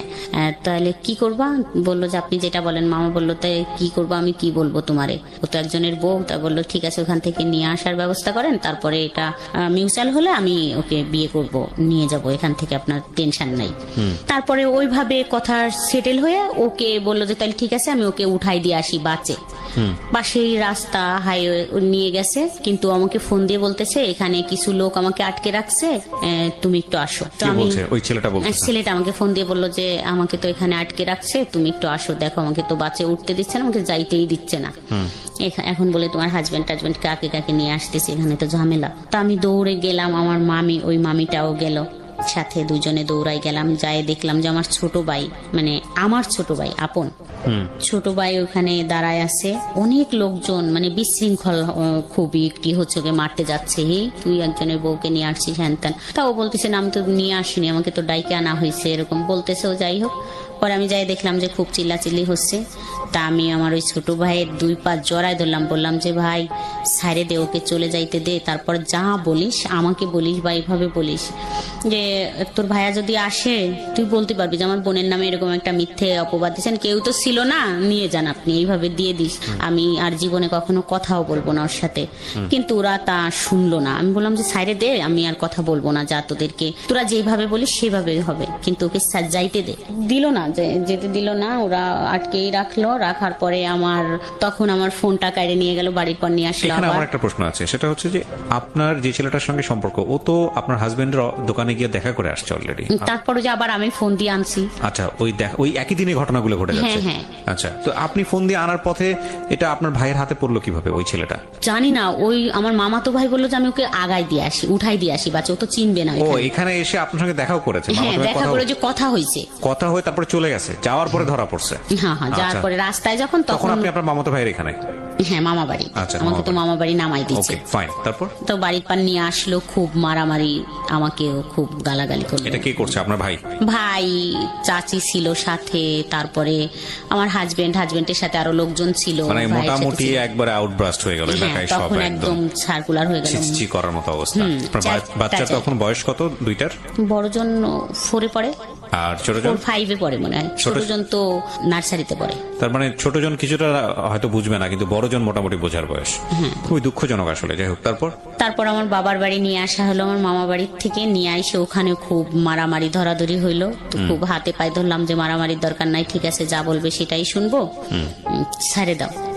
তারপরে ওরকম করতে করতে রাত হয়ে গেল। রাত্রে ওখানে আমরা থাকলাম সবাই, ও ছেলেটাও থাকলো, ওকেও ছাড়লো না। পরের দিন আমার হাজবেন্ড আমাকে এবং ওই ছেলেটাকে নিয়ে আসলো বলমারিতে, মানে আমাদের যেখানে আমরা ভাড়া থাকি। আপনার হাজবেন্ড নিয়ে আসলো ছেলেটাকে এবং আপনাকে, দুইজনকে? হ্যাঁ। প্ল্যান কি ছিল? দুজনকে নিয়ে কোথায় কি করবে? কিছুই না, ওকে ছেড়ে দিল, ওর বাসায় নামাই দিল গাড়ির থেকে, আর আমাকে নিয়ে বাসায় চলে আসলো। আচ্ছা, ইন্টারেস্টিং। তো বাসায় আসার পর আমার তো ফোন টোন কাইরে নিয়ে গেছে, তখন মামা বাড়ির থেকে ফোন টোন নেই। হ্যাঁ, না কিন্তু যখন লোকজনের মধ্যে ধরে এই পেটাপিটিটা হচ্ছে, তখন ওই ছেলেটা কি বলতেছিল? তার মাঝখানে বললো যে ও তো চুপ একদম, ওকে তো যে পাচ্ছে সেই মারতে যাচ্ছে, থাবড়াথাবড়ি দিচ্ছে। থাবড়াথাবড়ি মানে মারতে যাচ্ছে। ওর এলাকার লোকজন, ওর বাড়ির কেউ লোকজন? নাই ওর এলাকায়। ওর চাচাকে বলছিল, ওর চাচা তো হতবম্ব, ওর চাচা খুব ভালো নাম করা লোক। তারপর নিয়ে আসলো যখন, পরের দিন, সেদিন তো সকালবেলা আমি বাসায় কাজ করলাম। পরের দিনকে থেকে হলো এরকম শুরু হলো আইসে বলা যে চলে গেলে, বাইরেই চলে গেলে, 10 লক্ষ টাকা নিয়ে গেলে, এত সোনা নিয়ে গেলে। তো আমার এতটাই রাগ হচ্ছিল তখন যে এটা কি বলে 10 লক্ষ টাকা, 10 টাকাই তো কোনোদিন দেয়নি, তো 10 লক্ষ টাকা কি করে নিয়ে গেলাম। মানে শুধু এটাই আমার তখন রাগ হচ্ছিল যে আমি 10 লক্ষ টাকা কোথায় পাইলাম। আর বলতো যে আমি মানে তখন 2টা ব্লাউজ বানাইছি, বলে কি 2টা বানাইছি, তা মানে 100টা ব্লাউজ বানাইছি। এটা আমাকে এতটাই করলো যে 100টা ব্লাউজ বানাচ্ছি। তাই একজন এসে বললো যে 100টা ব্লাউজ বানাই নিয়ে গেছো আর 10 লক্ষ টাকা নিয়ে গেছো, এরকম বলতেছে, সোনা টোনা সব নিয়ে গেছো। তো খুব খারাপ লাগলো যে যা বলছে তো থাকবোই না এখানে, আর থাকবো না। তখন আবার ফোন টোন নাই কাছে যে একটু যোগাযোগ করব। 5 দিন চলে গেল এরকম কথা শুনতে শুনতে। আমি তো খুব হয়ে গেলাম যে এত কথা আর শুনতে ভাল লাগতেছে না। পরে আমার মেয়েটাকে পাঠালাম ওদের বাসায়, মানে ওদের ওইখানে, বললাম যে যাও তো তুমি দেখা করে আসো গে কি করে। তা ও গেল, ও তখন মাদ্রাসায় পড়তো, মনে হয় ক্লাস 6-এ পড়ে। গেছে, যায় দেখে কি খুব জ্বর, খুবই জ্বর, যে মারামারি করছে, অত চিল্লাচিল্লি করছে, ভয় পেয়ে গেছে, খুব জ্বর, শুয়ে আছে। তা ওকে ও যায় যখন ওইখানে দাঁড়াইছে, তাই জানালা দিয়ে দেখছে যে রাস্তায় ও দাঁড়ানো, তো বুঝতে পারছে। তা ও একটা ফোন, ওর একটা ফোন ছিল ঘরে, ওর ছোট্ট ফোন, ওই ফোনটা ওকে দিয়ে বলছে তোমার আম্মুকে দিবা, লুকায় কেউ যেন না দেখে। তা একটা ফোন আর একটা সিম ঢুকায় দিয়ে দিল। তো আমারও খুব রাগ হচ্ছিল এরকম করে বলে। তখন আইসে, এর আগে তো একটু যাই হোক সম্পর্ক ছিল, ওই রকমের গভীর সম্পর্ক ছিল না। তখন হয়তো যদি একটু সহানুভূতি দেখাইলে মনে হয় বাদ হয়ে যাইতো, বা কথা বলা, ওই যে 5 দিন বলিনি, আস্তে আস্তে ঠিক হয়ে যাইতো। কিন্তু ও ফোনটা দিল, আর ও তো ছেলে মানুষ, হয়তো মনে মনে ভাবছে যে আমাকে মারলো এইভাবে, যা কিছু একটা করবোই। তারপরে ফোনটা দিল, তো লুকায় লুকায় কথা বলতাম। তারপরের থেকে তো সব আরো বেশি হইলো, যা এখান থেকে এখানে আর থাকবো না, ওরকম 10 লক্ষ টাকা নিয়েই পলাবো। ওর থেকে কিছুদিনই করবো, 10 লাখ টাকা যখন হবে তখন নিয়েই পলাবো, তো 2-1 বছর বা থাকবো, এই করবো। কিন্তু তখন থেকে একদম কন্টিনিউ কথা এমন ভাবে শুরু হলো যে আমি অ্যাডিক্টেড হয়ে গেলাম, যে আমি এখন আর 1 সেকেন্ডও ওকে ছাড়া থাকতে পারি না। তখন থেকে আমার হাজবেন্ডের সাথে আমি টোটালে 3 বছর একটানা শুধু হাই হ্যালো কথা, যেমন এমনই একটানা 3 বছর একই ছাদের নিচেই থাইকে, কি বলবো, কখনো সে আমার দিকে একটু ফিরেও তাকায়নি। এখানে একটা কথা বলি প্রিয় শ্রোতা, আপনারা জাজমেন্টে যাবেন না। কার জাজমেন্টে যাবেন না? আজকে যিনি গেস্ট তাকে জাজমেন্টে নেবেন না, তার জীবনের ঘটনা এগুলো আমরা প্রচার করছি কি কারণে, যাতে করে আর অন্য মানুষের জীবনটা এরকম না হয়। ঘটনাগুলোকে আপনি কিভাবে দেখবেন সেটা আপনার ব্যক্তি স্বাধীনতার বিষয়। একই ঘটনাকে 100 জন মানুষ 100 রকম ভাবে দেখতে পারেন। তবে আমরা উৎসাহ দিচ্ছি আপনাকে ওনাকে জাজমেন্টে না নেওয়ার, কারণ ওনার জীবনে যেটা ঘটেছে সেটার পেছনে যুক্তি ছিল। আপনার জীবনে যাতে না ঘটে সেজন্যই এই ঘটনাকে সামনে নিয়ে আসা, ঠিক আছে? এটা মনে রাখতে হবে যে একটা মেয়ে প্রাপ্তবয়স্ক হয়ে একজন মানুষের সংসারে যাওয়া, প্রাপ্তবয়স্ক শব্দটা এই কারণে বলছি, শুধু বয়স বাড়া না, জ্ঞানের দিক থেকে প্রাপ্তবয়স্ক হওয়া, শরীর বা প্রকৃতিগতভাবে যে প্রাপ্তবয়স্ক ব্যাপার আসে সেগুলো হওয়া, তারপরে একটা মানুষের সংসারে গিয়ে সেটাকে মানিয়ে নেয়। কিন্তু একটা জিনিস দেখেন, ওর ক্লাস 7-এ থাকতে বিয়ে হয়েছে এবং উনি বুঝেই না বিয়ে কি, সেরকম সময় একটা বিয়ে হয়ে গেল। সাবালক হওয়ার বিষয়টাও বিয়ের পরে, এবং তারপরে সংসার জীবনে গিয়ে কিছু জায়গায় ডেফিসিয়েন্সি পেয়েছে, সেগুলো মানুষের কাছ থেকে জানার পরে তারপর একটা ছেলের সাথে ইনভলভ হওয়া, সেখানে গিয়ে এগুলো তার বয়ঃসন্ধিকালে ঘটনাগুলো ঘটছে। সুতরাং একটা মানুষকে যদি আপনি ওইটা চিন্তা করেন যে একটা ঘরে থেকে সে আরেকজনের সাথে প্রেম করছে বা অন্যান্য বিষয়গুলো করছে, হ্যাঁ অবশ্যই এটা অযৌক্তিক, অন্যায়, কিন্তু এটাও মানতে হবে যে সে যে পারিবারিক ব্যাকগ্রাউন্ড থেকে এসছে বা তার যে বয়স, সেই জায়গাটা থেকে এগুলা তার জায়গাটা থেকে প্রাসঙ্গিক ছিল নাকি অপ্রাসঙ্গিক ছিল। ভাবনার জায়গাগুলোকে একটু ইলাবোরেটলি রাখেন, সবসময় একটা স্কেলে কাউকে মাইপেন না, এবং মূল কথা হচ্ছে মাইপেনই না, কারণ এটা তার জীবনে ঘটেছে, প্রচার হচ্ছে এই কারণে যাতে আপনার জীবনে না ঘটে। সুতরাং ওইখান থেকে ঘটনাগুলোকে দেখার চেষ্টা করেন। আর আনফর্চুনেটলি আমাদের সোশ্যাল মিডিয়া বলেন বা অন্যান্য জায়গাগুলোতে বলেন, যখন কোন একটা ঘটনা ঘটে সবাই পণ্ডিত হয়ে যায়, সবাই জ্ঞান দেওয়া শুরু করে, মনে হয় যে একেবারে ফেরেস্তার মতো, কার জীবনে কোনো কিছু ঘটেনি, গালি গালাজ থেকে শুরু করে তার দিকে আঙ্গুল তোলা থেকে শুরু করে সবকিছু। আরে ভাই, এই আঙ্গুলটা ওপর দিকে মানে সামনের দিকে না দিয়ে আঙ্গুলটা নিচের দিকে দিলে জীবনটা অনেক বেশি সহজ হয়, সুন্দর হয়। এবং এই জন্যই মূলত এনারা আসেন কষ্ট করে, যাতে করে আপনারা ভুলটা না করেন। তো আপনার হাজবেন্ড নিশ্চয়ই বুঝতো যে এই সময়টাতে আপনি এই ছেলেটার প্রতি অনেক বেশি ডেভোটেড, কথা বলতেছেন তার সঙ্গে, এটা কি বুঝতো সে? না, মানে আর বুঝতো না যে কথা হয়। আচ্ছা, এটা আপনি গোপন করতেন? হ্যাঁ, আচ্ছা। ফোনটা আমি সাইলেন্টই থাকতো সবসময়। আমি মাঝে মাঝে এসে দেখতাম, যখন দেখতাম যে একটা কল আসছে, ও ছাড়া তো আর কেউ দেবে না কল ফোনে, তো যখন দেখতাম যে একটা কল আসছে তখন আশেপাশে দেখতাম যে কেউ আছে কি না, মানে জায়গা খুঁজে গোপন ভাবে তাকে ফোন করতেন। আচ্ছা, তো আপনি যে সিদ্ধান্ত নিয়ে ফেলেছেন ছেলেটার সঙ্গে আপনি সংসার করবেন, তাহলে তো সময় নিচ্ছিলেন কেন? ওই যে ওর দিক দিয়ে ও তো কিছু করে না। ও কিছু করে না, আর আমার তো 2টা বাচ্চা, যেহেতু আমি মেয়েটার হাতের দিকে তাকাইয়ে দেখতাম যে এই হাত দিয়ে আমি যদি একে রাইখে যাই তাহলে নিশ্চয়ই কেউ একে কারো কাছে দেবে, কারণ আমার হাজবেন্ড তো দ্বিতীয়বার বিয়ে করবে না, যেহেতু সে তো অসুস্থ, সে তো বিয়ে করবেই না, তো মেয়েটা কারো কাছে দিয়ে দেবে যে কেউ পালুক, ফুপি বা চাচি। তো আমার এটাই ভয় করতো যে ওই হাত দিয়ে পাতিল মাজাবে, এটাই আমি এখন বললাম যে আমার শুধু এটাই মনে হইতো যে পাতিল মাজবে। যাই হোক, তখনকার ছোট বয়স ছিল, কম বয়স ছিল, মানে বুদ্ধি কম ছিল, মনে হইতো ওই হাত দিয়ে থালি বাটি বা পাতিল টাতিল মাজাবে, একটা পাতিল মাজতে দিলে ওই হাত দিয়ে পারবে না মাজতে, তো ওকে আমি রাইখে যাইতে পারবো না। যখন ছেলের দিকে তাকাতাম, ছেলে যে এত সুন্দর ছিল বলার মতো না, তাকাইলে মনে হইতো আমি একে রাইখে যাব, যদি পানি টানিতে পড়ে যায় বা কেউ মারে তখন ও কোথায় যাবে, আম্মুকে কাকে ডাক দেবে, মানে আমি একেও থুয়ে যাইতে পারতেছি না। আবার যখন আমি ফোনে কথা বলতাম ওই ছেলেটার সাথে, তখন আমি ওকেও ফেলতে পারতাম না, আমি আসলে ওকে কোথায় রাখবো। ও খুব কানাকাটি করা শুরু করলো যে আমি তোমাকে ছাড়া থাকতেই পারি না, মানে লুকায় কথা বলতে বলতে এরকম করতে করতে আবার অনেক দিন হয়ে গেল। যাই হোক, একটা কর্মচারী আমাদের দেখে ফেলে যে আমি ফোনে কথা বলি। ওকে, কয়েকদিন কর্মচারী বলতে আপনাদেরই কর্মচারী? হ্যাঁ হ্যাঁ, দোকানের কর্মচারী। ও যায় বলে দেয় যে আমি মনে হয় মামি কথা বলতেছে ফোনে, তো আমি তো সত্যি সত্যি ফোনে কথা বলতেছি, ফোনটা আমার ওন্না দিয়ে পেঁচানো, তা ওন্নাটা মনে হচ্ছে যে বালিশের উপর দিয়ে রাইখে তারপর কথা বলতেছি। একদম সেই মুহূর্তে চলে আসে আমার হাজবেন্ড, এসে মানে বুঝতে পারে যে আমার কাছে ফোন আছে, তো অনেক আবার খুব মারামারি ধরাধরি হইলো ওই দিনকে থেকেই। আর ফোনটা তো পাইনি, ফোনটা আমি টয়লেটের ভিতর ফেলে দিছিলাম দৌড়াই যায়, কিন্তু ফোনটা নেয়নি, আমাকে খুব মারলো। মারা টারার পরে তো একদম ওই ফোনটাও নষ্ট হয়ে গেল, যোগাযোগ বন্ধ। তো 10-15 দিনের ভিতর একদম একটু কাছাকাছি চলে আসলাম, হাজবেন্ডের বুঝাই টুঝাইয়ে একটা ফোন কিনে নিলাম আবার। তো তখন ওই ফোনটা পায়ে আবার কথা বলা শুরু করলাম। আচ্ছা, কথা বলার পরে মাসখানিক পরের থেকে হলো যে এটা শুরু হলো, আজ হাজবেন্ডের সাথে কথা বলা একদম, মানে ও বলতো যে একদম কথা বলবা না, আমি নিয়ে যাব অল্প কিছুদিনের ভিতর, আমি কিছু করলেই নিয়ে যাব। আরেকটা কথা বলি যে ও হচ্ছে এমন অনেক বড় ব্যবসায়ী, কিন্তু একটা চকলেটও কোনোদিন হাতে করে আনে না, এরকম কোয়ালিটির। এরকম চললো 3 বছর, তো ওর থেকে কোনো নাই, রেসপন্সও নাই, যে কথা বলে না, আমি সুপাই ঘুমাই বা খাটে যাচ্ছি না এরকম কোনোদিন বলেনি যে এখানে কেন ঘুমোচ্ছ। যাই হোক, 3 বছর পরে হচ্ছে অনেক কান্নাকাটি শুরু হয়ে গেল, ও ভয় পাওয়া শুরু করলো যে আমি যদি তোমাকে নিয়ে চলে যাই তাহলে তো অবস্থা কাহিল হয়ে যাবে, মানে এমন হয়ে যাবে যে তুমি তো বুঝতেছো ওখান থেকে আমাকে চাপ দেবে, আমাদের বাড়ি অনেকই করবে, একবার হয়ে গেছে, আমি তোমাকে নিয়ে চলে যাইতে পারবো না, তুমি এখান থেকে বেরোয় যাও, তুমি ডিভোর্স নাও, তারপরে আমি তোমাকে ওখান থেকে বিয়ে করে আনতে পারবো, তখন তো তোমার সাথে জড়ানো কেউ থাকবে না, কে বিয়ে করলো কে নিল না নিল এটা জানবেও না, আচ্ছা, এটা আর তার খোঁজ খবর করার থাকবে না।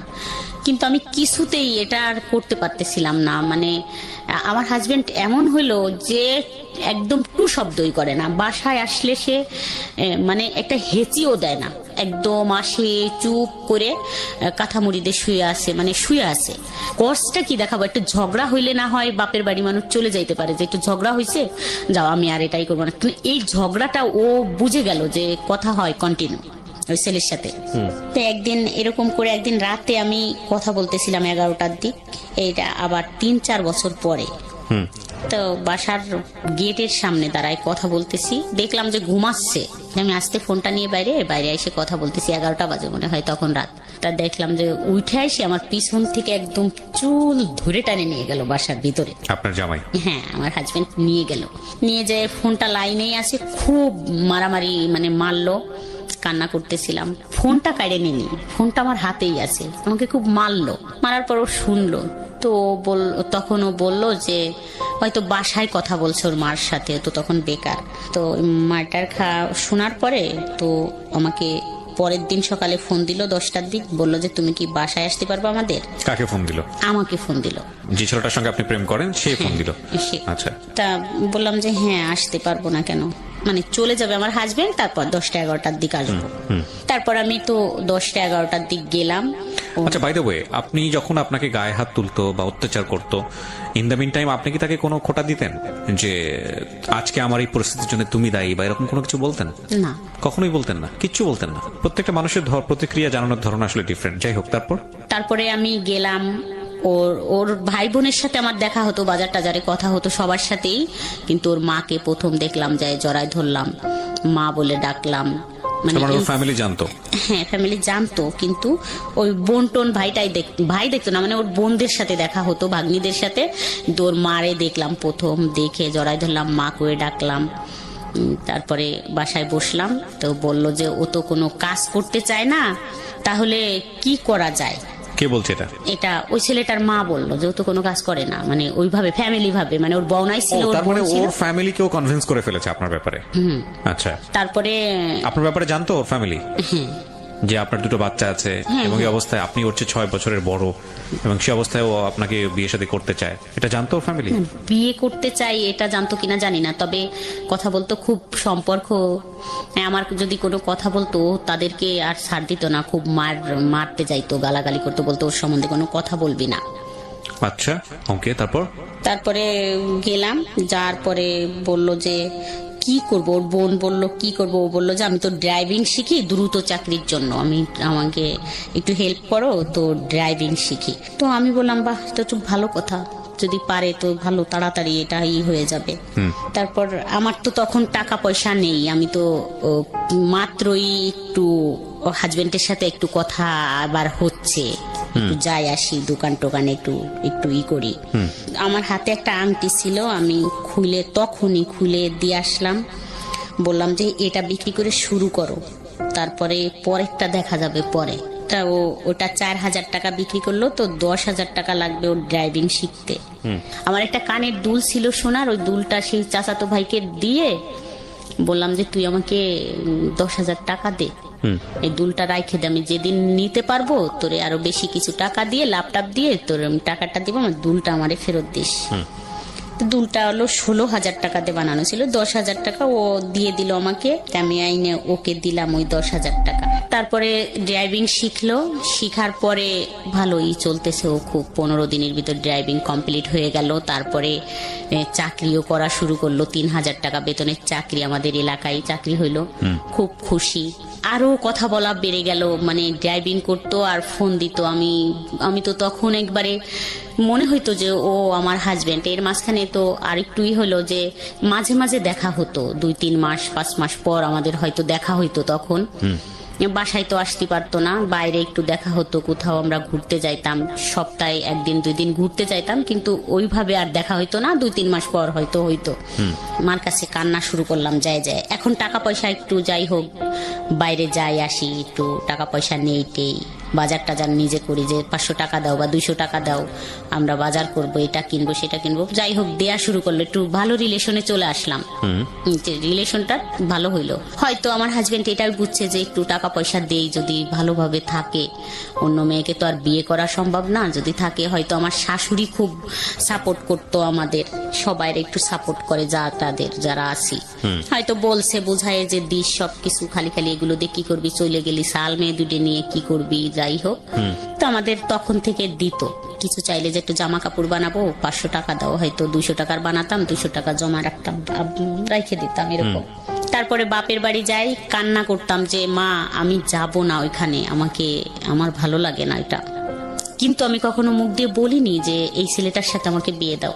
আমার লজ্জা করতো যে আমাকে ওখান থেকে সাইরায় নিয়ে আসো, আমি ওকে বিয়ে করব, এরকম বলতো, আমার লজ্জা করতো। আবার আমি আইসে পাগলামি করতাম, কান্নাকাটি করতাম, মাকে জড়াই ধরে ধরে কান্না করতাম, ডাক ছেড়ে কান্দে। তারপর আমি আবার থাকতামও না বাবার বাড়ি, চলে যেতেন। খাবোটা কি থাকলে, মানে ভাই বোন নিয়ে ওখানে থাকলে কি খাবো, খাওয়ার কথাটা মনে পড়তো। আমি আবার বাচ্চা নিয়ে এখানে থাকবো, আমার মারই তো এত কষ্ট, ভাই বোন নিয়ে, সেই তো ভাতের যন্ত্রণায় অস্থির।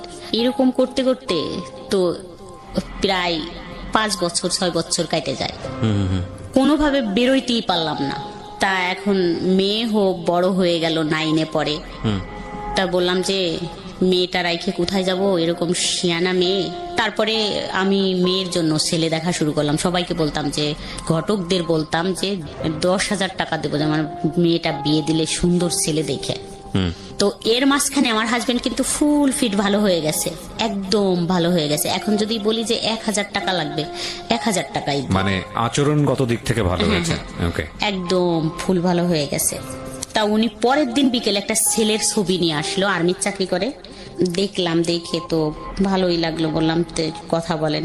তো আমার মেয়েকে দেখলো, দেখে ওরা পছন্দ করলো, ঠিক আছে।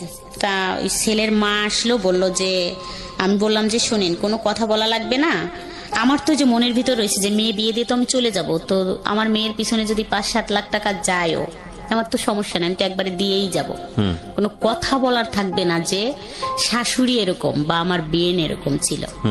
তো বললাম যে কোনো কথা বলা লাগবে না, আমরা যথেষ্ট পরিমাণ জিনিসপত্র দিয়ে দেব, কোনো টু শব্দ হবে না, আপনি বলতেও পারবেন না এটা ভালো লাগে নাই। যাই হোক এইভাবে বিয়ে হলো।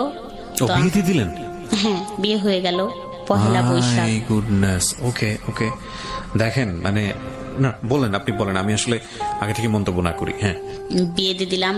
ওর তো প্রায় 7,60,000 টাকার মতো খরচ হইলো ওর বিয়েতে, সবকিছু দিয়ে একবারে পুরাই করে দিয়ে বিয়ে হয়ে গেল। এখন বিয়ে হওয়ার পরে আমার বিষয়টা নিয়ে শুরু হয়ে গেল তোলপাড়। কিরকম তোলপাড়? তোলপাড় শুরু হইলো এটাই যে শাশুড়ি কথা বলে কারোর সাথে, মানে ও তো আর্মি, ও হচ্ছে ও খুব ভালো ছেলে, মানে সবাই খুব ভালো, কিন্তু ও একটু বেশি ভালো ভালো ছেলে। মানে ও চাচ্ছে যে আমার শাশুড়ির তো কম বয়স, আইসে আইসে থাকতেছে, দেখতেছে, 1 বছর পর আর কি ও এগুলোই করলো যে কম বয়স শাশুড়ির, কিন্তু কথা বলে ফোনে, এটা আমি জানতে পারছি বাইরের থেকে। তারপরে আমি একটু দেখে রাখি, আমার শাশুড়িকে একটু দেখে রাখি, মানে বয়স কম, একটু দেখে রাখা, মানে একটু শাসন করা, একটু এটা সেটা বলা শুরু করলো। তা আমার ভালো লাগতো না এগুলোই ঠ্যাস ঠুস বলা টলা শোনা টোনা। তা আমি চুপই থাকলাম, তো কোনো কথা বলতাম না। তা আমার মেয়েকেও প্রশ্ন করতো যে কথা বলে এটা মানা করো, এটা কথা বলে মানা করো, কিন্তু কথা বলে কিভাবে মানা করলেই কি এটা হয়? আর তখন তো প্রায়, মানে it was an open secret, cause আপনার ফ্যামিলি সবাই এটা জানতো, আপনার মেয়েও এটা জানতো, আপনার ছেলেও এটা জানতো, সবাই জানতো, এবং সবাই এক ধরনের কি মানে, আপনার ছেলে মেয়ের রিয়াকশন কি ছিল বলেন তো? ওই যে বাবার দিক থেকে একটু কমই ছিল না, যখন ওরা ছোট ছিল, ওদের জন্য তো এরকম বললাম না, একটা চকলেটও তো কখনো হাতে করে আইনে দিয়ে বলে নাই যে এই চকলেটটা তুমি খাও। তার মানে ওরাও সামহাও বাবার এই ফলটা খুঁজে পেয়েছে। এখানে একটা জিনিস খুবই মারাত্মক ভাবে আমি পয়েন্ট করতে চাই। ব্রোকেন ফ্যামিলির ক্ষেত্রে ম্যাক্সিমাম টাইম আমি দেখেছি ছেলে মেয়েদের ক্ষেত্রে, যখন এরকম বাচ্চাদেরকে নিয়ে অনেক সময় মা চলে আসে বা বাবা চলে আসে, দেন আই আস্ক দেম যে আসলে তোমার দিক থেকে পয়েন্টটা কি, তুমি কেন তোমার বাবাকে স্টপ করো নাই, বা তুমি কেন তোমার মাকে থামাও নাই? এবং কমন অ্যান্সারটা এরকম থাকে যে বাবা তো আমার সাথে যেটা করেছে সেটাই তো আমার পছন্দ ছিল না, মা আমার সাথে যেটা করেছে সেটাই তো আমার পছন্দ ছিল না। এবং তারা খুব ন্যাচারালি একটা পক্ষ নিয়ে নেয়, সেটা মায়ের পক্ষ হোক বা বাবার পক্ষ হোক। এক্ষেত্রে আমি জানি না ওনার ক্ষেত্রে কি হয়েছে, তবে লাকিলি আমি বলবো যে ওনার ছেলে মেয়ে ওনার পক্ষে নিয়েছে, বিকজ অফ ওনার কথা যদি সত্যি হয় তাহলে ওনার হাজবেন্ড মানে ছেলে মেয়েদের যে বাবা, তার আচরণ ছেলে মেয়েদের প্রতি যেরকম হওয়া উচিত ছিল সেরকম হয়নি। But it has to B mention in our show, বারবার বলি যে এই শোগুলোর একটা বড় ধরনের দুর্বলতা হচ্ছে দিস ইজ নট ইনভেস্টিগেটেড, এবং এই ধরনের জিনিসগুলো ইনভেস্টিগেট করারও কোনো সুযোগ নাই। আপনি দেখবেন যে ধরনের কেস আজকে এখানে রিভিল হচ্ছে, এটা ইনভেস্টিগেট করার মতো বিষয়ও না, কজ ইনভেস্টিগেট করতে গেলে এটা তুলকালাম হয়ে যাবে। আর প্রথম কথা হচ্ছে আমরা ইনভেস্টিগেট করতেও চাই না, বা আমাদের এটা একটা দুর্বলতা, আমরা সেটা বলি। তো সেই জায়গাটা থেকে একটা গল্প বিশ্বাস করা, চরম পর্যায়ে বিশ্বাস করার একটা যৌক্তিক ব্যাখ্যা অনেক সময় প্রশ্নবোধক, মানে যদি বলি যে আসলে বিশ্বাস করাটাও একটা প্রশ্নবোধক ব্যাপার হয়ে দাঁড়ায়। কারণ একজন মানুষ যখন নিজের গল্পটা বলেন তখন কিন্তু তিনি নিজেকে সাফাই করেন, খুব স্বাভাবিকভাবেই সাফাই করেন। তো সেই জায়গাটা থেকে তাকে বিশ্বাস করাটা খুব কঠিন। আমরা এই জন্য বলিও যে আমাদের এই গল্পটা যে হুবহু আপনাকে বিশ্বাস করতে হবে, বিষয়টা এরকম না। তবে মোরাল অফ দ্য স্টোরি আছে যে কারণে আপনি শুনতে পারেন, যেটা হয়তো আপনার ব্যক্তি জীবনে কাজে লাগবে। জি বলেন। তারপর তো আপনার ছেলে মেয়ে কখনোই আপনাকে বারণ করেনি বা কখনোই আপনাকে প্রশ্ন করেনি যে মা এই কাজটা ঠিক হচ্ছে না বা এটা করো না? না, কখনো এরকম ওরা বলেনি। কারণ হচ্ছে আমার ছেলে হচ্ছে বিরিয়ানি খাইতে খুব পছন্দ করতো। যদি ও বলতো যে আমি একটু বিরিয়ানি খাবো, তো ও মনে হয় 10 মিনিটে সেটা হাজির করতো। ও আচ্ছা আচ্ছা, ও আপনার ছেলে মেয়েদেরকেও পছন্দ করতো? হ্যাঁ, মানে ওদের পছন্দের জিনিসগুলা, যে আমার মেয়ের যদি কিছু লাগতো, যদি বলতো এটা আমার লাগবে, ওর বাবাকে কখনো বলেনি যে এটা লাগবে, ওকে বলতো। আর আমি এইভাবে মানে একটু তৈরি করতেছিলাম এটা যে খুবই বড় ব্যর্থতা একজন বাবার, খুব বড় ব্যর্থতা এটা, মানে unfortunately this is very bad thing. দেখেন আপনার জায়গায় কি করেছে না করেছে সেটা অন্য বিষয়, কিন্তু বাবা তো বাবাই, সে তো দুনিয়াতে নিয়ে এসছে দুটো বাচ্চা, with the name of Almighty Allah. So তাদের প্রতি এই দায়িত্বটা যদি সে পালন করতে না পারে, দিস ইজ ভেরি আনফরচুনেট। বুঝতে পেরেছি আমি, যে কারণে তো তাদের দিক থেকে কোনো ক্লেম ছিল না, কিন্তু জামাই সংসারে আসার পরে এটাকে স্টপ করতে চাচ্ছিল আপনার মেয়েকে দিয়ে বা আপনাকে অন্যভাবে কাউকে দিয়ে বলিয়ে। তারপর কি হলো? তারপরে ও মানে জামাইটা বলতেছিল কথা বলা বন্ধ করে দেওয়া হোক, তারও মান সম্মান আঘাত লেগেছে বা কিছু একটা, তার হ্যাঁ। খালি তাকে মানুষ বলতেছিল যে তাকে নাকি কে বলছে যে তোর শাশুড়ির তো কঠিন সম্পর্ক, সব ডিটেলস বলছে, অমুকের ছেলে বা এই ড্রাইভিং করে বা এখানে এই করে। তারপরে বলতেছিল যে কথা বলা বন্ধ করে দেয়া হোক, কিন্তু আমি কখনো এটা করিনি। কেন কথা বলা বন্ধ করে দেবো? তাকে ছাড়া তো বাঁচবই না, তাই কথা বলা বন্ধ করবো কি করে? তো জামাই যখন বলতেছিল তখন আমার মেয়ে একদিন এসে আমাকে বলল যে এরকম করে বলল, তুমি তো আসলে একটা বিয়াদব মা। এটা জামাই বললো আপনাকে? না, মেয়ে বলল। মানে মেয়েকে টর্চারিং করতেছে যে তোমার মাকে বলো না কথা বলা বন্ধ করতে, কথা বলতেছে। তা আমি একদম চোখ দিয়ে পানি বেরোয় গেল যে তুমি এটা কি বললে। তো আমি জোরে একটা থাপ্পড় দিলাম, দিয়ে বললাম যে আমার জায়গায় আসো, তারপর বুঝবা কষ্টটা কি। আর তুমিও একদিন কিন্তু কাঁদবা, মানুষের জীবনে কিন্তু সব সুখ থাকে না। যাই হোক, তখন সেদিন হয়ে গেল, ও কান্না করলো, আমিও কান্দে, দুজনে আবার কথা বললাম। যাই হোক, ও আর কিছু বলেনি। যা ওর হাজবেন্ড যখন বলে, মানে আমার জামাই যখন বলতো ওকে, ও নাকি চুপ থাকতো, কথা বলতো না, আর কোনো কথা বলেনি। ও হ্যাঁ না যে তোমার মা কথা বলে বা তোমার মার সম্পর্ক আছে এটা নিয়ে ও আর কথা টথা বলে নাই। কিন্তু এখন আমাদের চুপ হয়ে গেল সবকিছুতেই, যে এইভাবে সম্পর্কটা শুরু হইলো যে ও এখানেই থাক। ছেলেটা মনে হয় ভাবলো যে ওখানেই থাক, ওর বাচ্চা কাচ্চা জামাই, আর আমি এখানেই থাকবো। কন্টিনিউ কথা বললাম বা দেখা করলাম মাঝে মাঝে, এরকম হয়তো ও ভাইবে নিল। ওর ফ্যামিলির থেকেও বললো যে মেয়েটা এরকম, তুই কি করবি, তোর জীবন আছে তো, তুই বিয়ে টিয়ে কর, দেখিস ঠিক হয়ে যাবে। ওর ফ্যামিলির থেকে চাপ শুরু হয়ে গেল যে বিয়ে দেওয়ার জন্য, যে বিয়ে করো বিয়ে করো। এরকম যাইতে যাইতে একদিন হঠাৎ 17 সালে আমার সাথে ঝগড়া হয়। তো আমি সারা বৃহস্পতিবার সারাদিনই ফোন বন্ধ রাখি, কথা বলি না। সন্ধ্যায় একটু খুললাম, দেখলাম একটা কল আসছে, তা আমি আবার দিলাম, তা ধরলো না। তা পরের দিন সকালবেলা আমি বসে আছি, ওর এক ভাবি আসলো। তা আসলে 9টা-10টা বাজে, তখন বললো যে ভাবি জানেন। আমি বললাম কি? বলে যে অমুকের তো বিয়ে, মেয়ে দেখতে যাচ্ছে। আমি তখন খাটে ছিলাম বসা, কিন্তু আমি ওখান থেকে দাঁড়াই পড়লাম, ফ্লোরে নামলাম। নাইমে আমি দাঁড়াইতে পারতেছিলাম না, আমার কাছে মনে হচ্ছিল যে মাটি ফাঁকা হয়ে যাক, আমি ভিতরে চলে যাই। ফোন দিচ্ছি, ধরে না। তো 10টা কল দিছে, আমার মনে আছে। 10টা কল দেওয়ার পর একটা ফোন রিসিভ করলো, বললাম যে তোমার বলে বিয়ে। বললো তোমাকে কে বললো? আমি বললাম যে না, কেউ বলেনি, এমনি শুনলাম আর কি, উড়ো উড়ো। বললো না না, তুমি এটা নিশ্চিন্তে থাকো, আমি একটা বিয়ের অনুষ্ঠানে যাচ্ছি গাড়ি নিয়ে, তখন তো গাড়ি চালায়, গাড়ি নিয়ে একটা বিয়ের অনুষ্ঠানে যাচ্ছি, তো আমি আইসে আমি তোমাকে যাইয়েই ফোন দিচ্ছি, গাড়ি চালানো অবস্থায় তো ফোন দেওয়া যাবে না, বিয়ে আমি ওই জায়গায় যাই তোমাকে ফোন দিবানি। তারপরে মেয়ে দেখতে চলে গেল, ওরা সবাই গাড়ি নিয়ে গেছে মেয়ে দেখতে। আমি নিচে নামলাম, নাইমে ওরা চাচির কাছে গেলাম। তা দেখলাম, আমি যখন নিচে নামলাম দেখলাম আমার হাজবেন্ড আসতেছে নামাজ পড়ার জন্য। তো আমি দূর থেকে দেখলাম যে ও আসতেছে, বলে কোথায় যাচ্ছ? আমি বলছি যাও বাসায়, আমি আসতেছি। আমার আর ফিরে আসতে মানে ফিরে হাজবেন্ডকে দেখে যে ভয় লাগবে, আমি ফিরে আসবো এরকম আসতে পারতেছিলাম না। আমি বলছি আমার তো সত্যটা জানা লাগবে, তুমি বাসায় যাও, আমি আসতেছি। আমি যখন ওর চাচির বাসায় গেলাম, যাই ওর চাচির ছোট একটা বাচ্চা, ওকে নিয়ে খেলতেছিলাম খাটের পর বসে।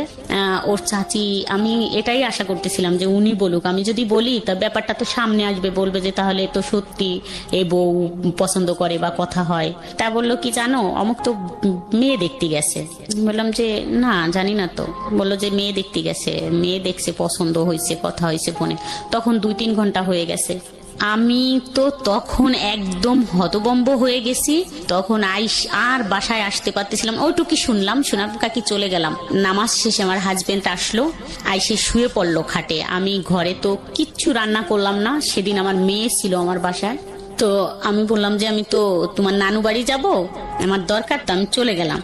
তো আমার হাজবেন্ড শুয়ে থাকলো, আমি বেরোয় চলে গেলাম, একটা মানুষ আমাকে ঠেকালো না। তো আমি বেরোয় হাঁটতেছিলাম, যে ভাবতেছিলাম যে ও মনে হয় যায় নাই, ও যায় নাই, মানে আমি কি করব। ও যেই মালিকের গাড়ি চালাতো, তো ওই মালিকের ঠিকানা কোথার থেকে নেব, নিতে গেলে আমার হাজবেন্ড জানে যাবে, এটা নিয়ে কি হবে না হবে এরকম। কিন্তু আমার মন মানতেছিল না। আমি যখন বেরোলাম রাস্তায়, যে সেই গাড়িটা আমার সামনে দিয়ে টাইনে চলে গেল। তা আমি খুব খেয়াল করলাম, দেখলাম অন্য একটা ছেলে, ও নাই।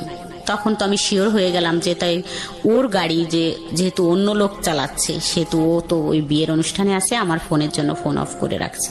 তো একসময় 8টার দিকে ফোন ঢুকলো, তো কান্না করলাম যে কোথায় তুমি আমাকে এরকম করে রাইখে গেলে। বললো যে চিন্তা করো না, আমরা চলে আসছি, ওরা আমাকে জোর করে নিয়ে গেছিল, তুমি চিন্তা করো না, কিছুই হবে না, তুমি কোথায় আছো, চলে আসো। বলছে আমি এখন তো অনেক রাত, চলে আসবো কি করে, আমি তো এখানে আসছি, কাশিয়ানি আসছি। তা বলছে তাই থাকো, খুব ভোরে আমি দরকার হয় নিয়ে আসবানি তোমাকে, থাকো এখানে, কাকা ডাকতিছে, তুমি একটু কাকার সাথে কথা বলে তোমারে ফোন দিবানি। তারপর আমি তো যাই ঈশার নামাজ পড়লাম, ঈশা পর্যন্ত মানে 10-15 মিনিটের মতো কথা হইলো। তারপর আমি খুব ভোরে ঘুম থেকে উঠে ওদের বাড়ির ওই কাজ দিয়ে আসলাম। ওদের বাড়িও একটা বাড়ি ঢুকলাম, ঢুকে দেখলাম যে অনেক লোকজন, মানে বিয়ের অ্যারেঞ্জমেন্ট, অনেক লোকজন আসছে। তারপরে এক কাকির কাছ থেকে ওর এক বউনার ফোন নাম্বার নিয়ে আসলাম। তো ফোন দিলাম, দিলে সবাই ফোনটা ওই বউনাই করলো যে এই অমুক ফোন দিছে। ফোনটা কাইটে দিয়ে ফোনটা বন্ধ করে দিল, আর ফোন কথা হলো না। তো ওদের সাথে মেয়ে দেখতে একটা ছেলে গেল, ও আমাকে বলল যে ভাবি এমন একজনকে ভালোবাসছেন, মেয়ে দেখে তো কারোই পছন্দ হয় নাই।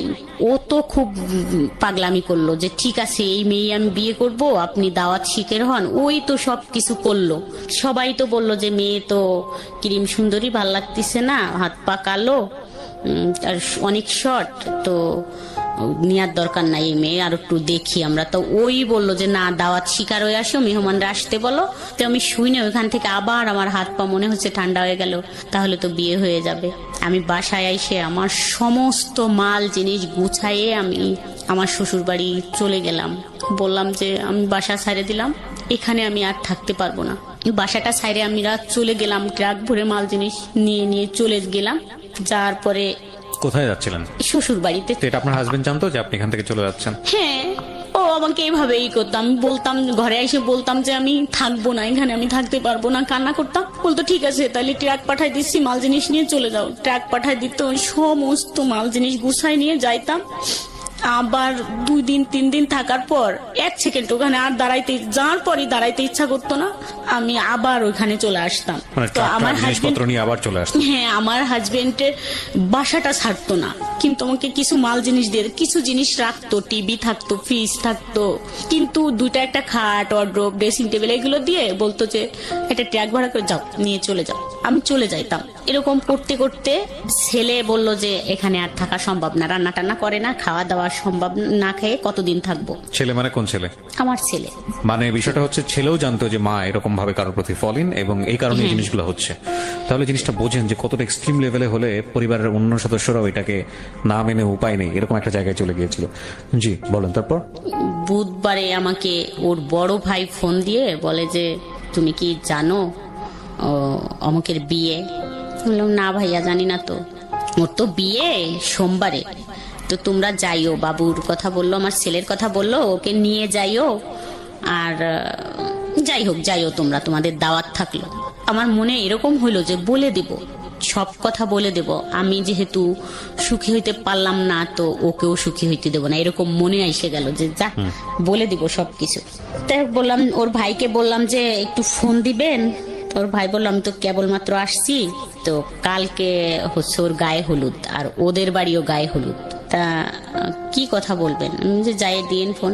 তো যাই হোক, বাবুকে রাইখে আমি যখন সন্ধ্যায় ব্যাকে আসতেছিলাম তখন বাবুর ফোনটা আমাকে দিয়ে দেয়, মানে আমার ছেলে যেই ফোনটা ব্যবহার করে ওই ফোনটা আমাকে দিয়ে দেয়। ও ছোট একটা বাটন ফোন ওকে রাইখে ওকে দেওয়া হয়। তা ও ফেসবুক চালাতো ওই তখন থেকে। তা আমি ওই ফেসবুক দেখতে দেখতে আসতেছিলাম, আমাকে বুঝাই দিল যে আম্মু এইভাবে দেখো।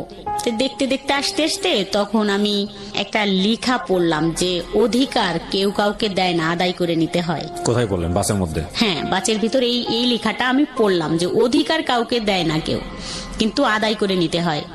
তখন আমার একটা হলো যে তাহলে আমার অধিকার আমি আদায় করেই নিব। আবার আর একটা হয়ে গেল, মাথার ভিতর ঢুকলো যে একই তো আমি সুখী হইতে দেব না, বলে দিব, আমি এই সব কথা বলবো ওদের, এই জন্য যাতে ও বিয়ের পর কোনোদিন আমাকে ফোন না দিতে পারে। এটা একটা ছিল আমার পয়েন্ট ছিল যে ও যাতে কোনোদিন আমাকে হ্যালো না বলতে পারে। আর দ্বিতীয়ত অধিকার তো দেবে না, অধিকার আদায় করে নিব, এতে যদি আমার অধিকারটা ফিরে আসবে। তো আমি এসে রাত 11টার দিক ওদের বাড়ির ওইখানে নাইমে দেখি যে গানের শব্দে কান ঝালাপালা। তো আমি আর ফোন টোন দিলাম না, আস্তে হাইটে বাসায় আসলাম। আইসে ঘুমাইতে পারলাম না, শুয়ে থাকলাম। খুব ভোরে উঠছি একদম ফজরে।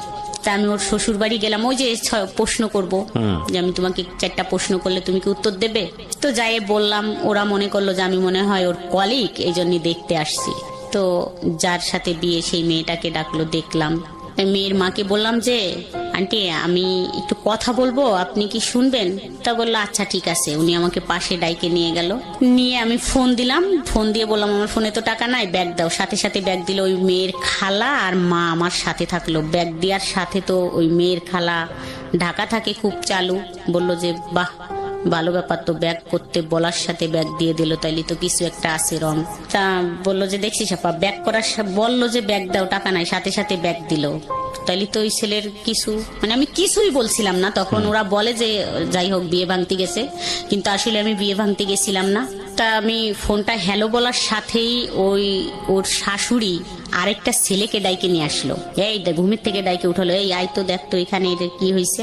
তা ওই হ্যালো বললো, ব্যাগ দেওয়ার পরে হ্যালো বলার সাথেই ওরা চিল্লাচিল্লি করলে আমি ফোনটা কেটে দিলাম। কাটার সাথেই মানে ফোনটা আমার কাইরে নিয়ে গেল ওই মেয়েটা, ওর খালা শাশুড়ি। আচ্ছা, ফোনটা কাইরে নিয়ে গেলে ওখানে অনেক মেসেজ ছিল ওর দেওয়া, ওই মার্চেই, ওর বিয়ে মার্চেরই মেসেজগুলো ছিল। ওই মেসেজগুলো দেখলো, অনেকগুলো ছবি ছিল, যাই হোক আমার ছবি ছিল, ওর একসাথে ছবি ছিল, এগুলো দেখলো, কল রেকর্ড দেখলো, সবকিছু, কালকে কথা হয়েছে, আজকে কথা হয়েছে, যে কয়বার কথা হয়েছে, যাই হোক সবকিছু দেখে ফোনটা আর দিল না। আর আমাকে বলা হইলো যে তুমি কোথা থেকে আসছো?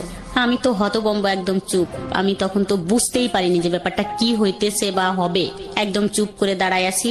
তা অনেক সময় দাঁড়ায় আছি, তা একজন বলল যে একটা চেয়ার দিয়ে বসুক, বললো না দাঁড়ায় থাক।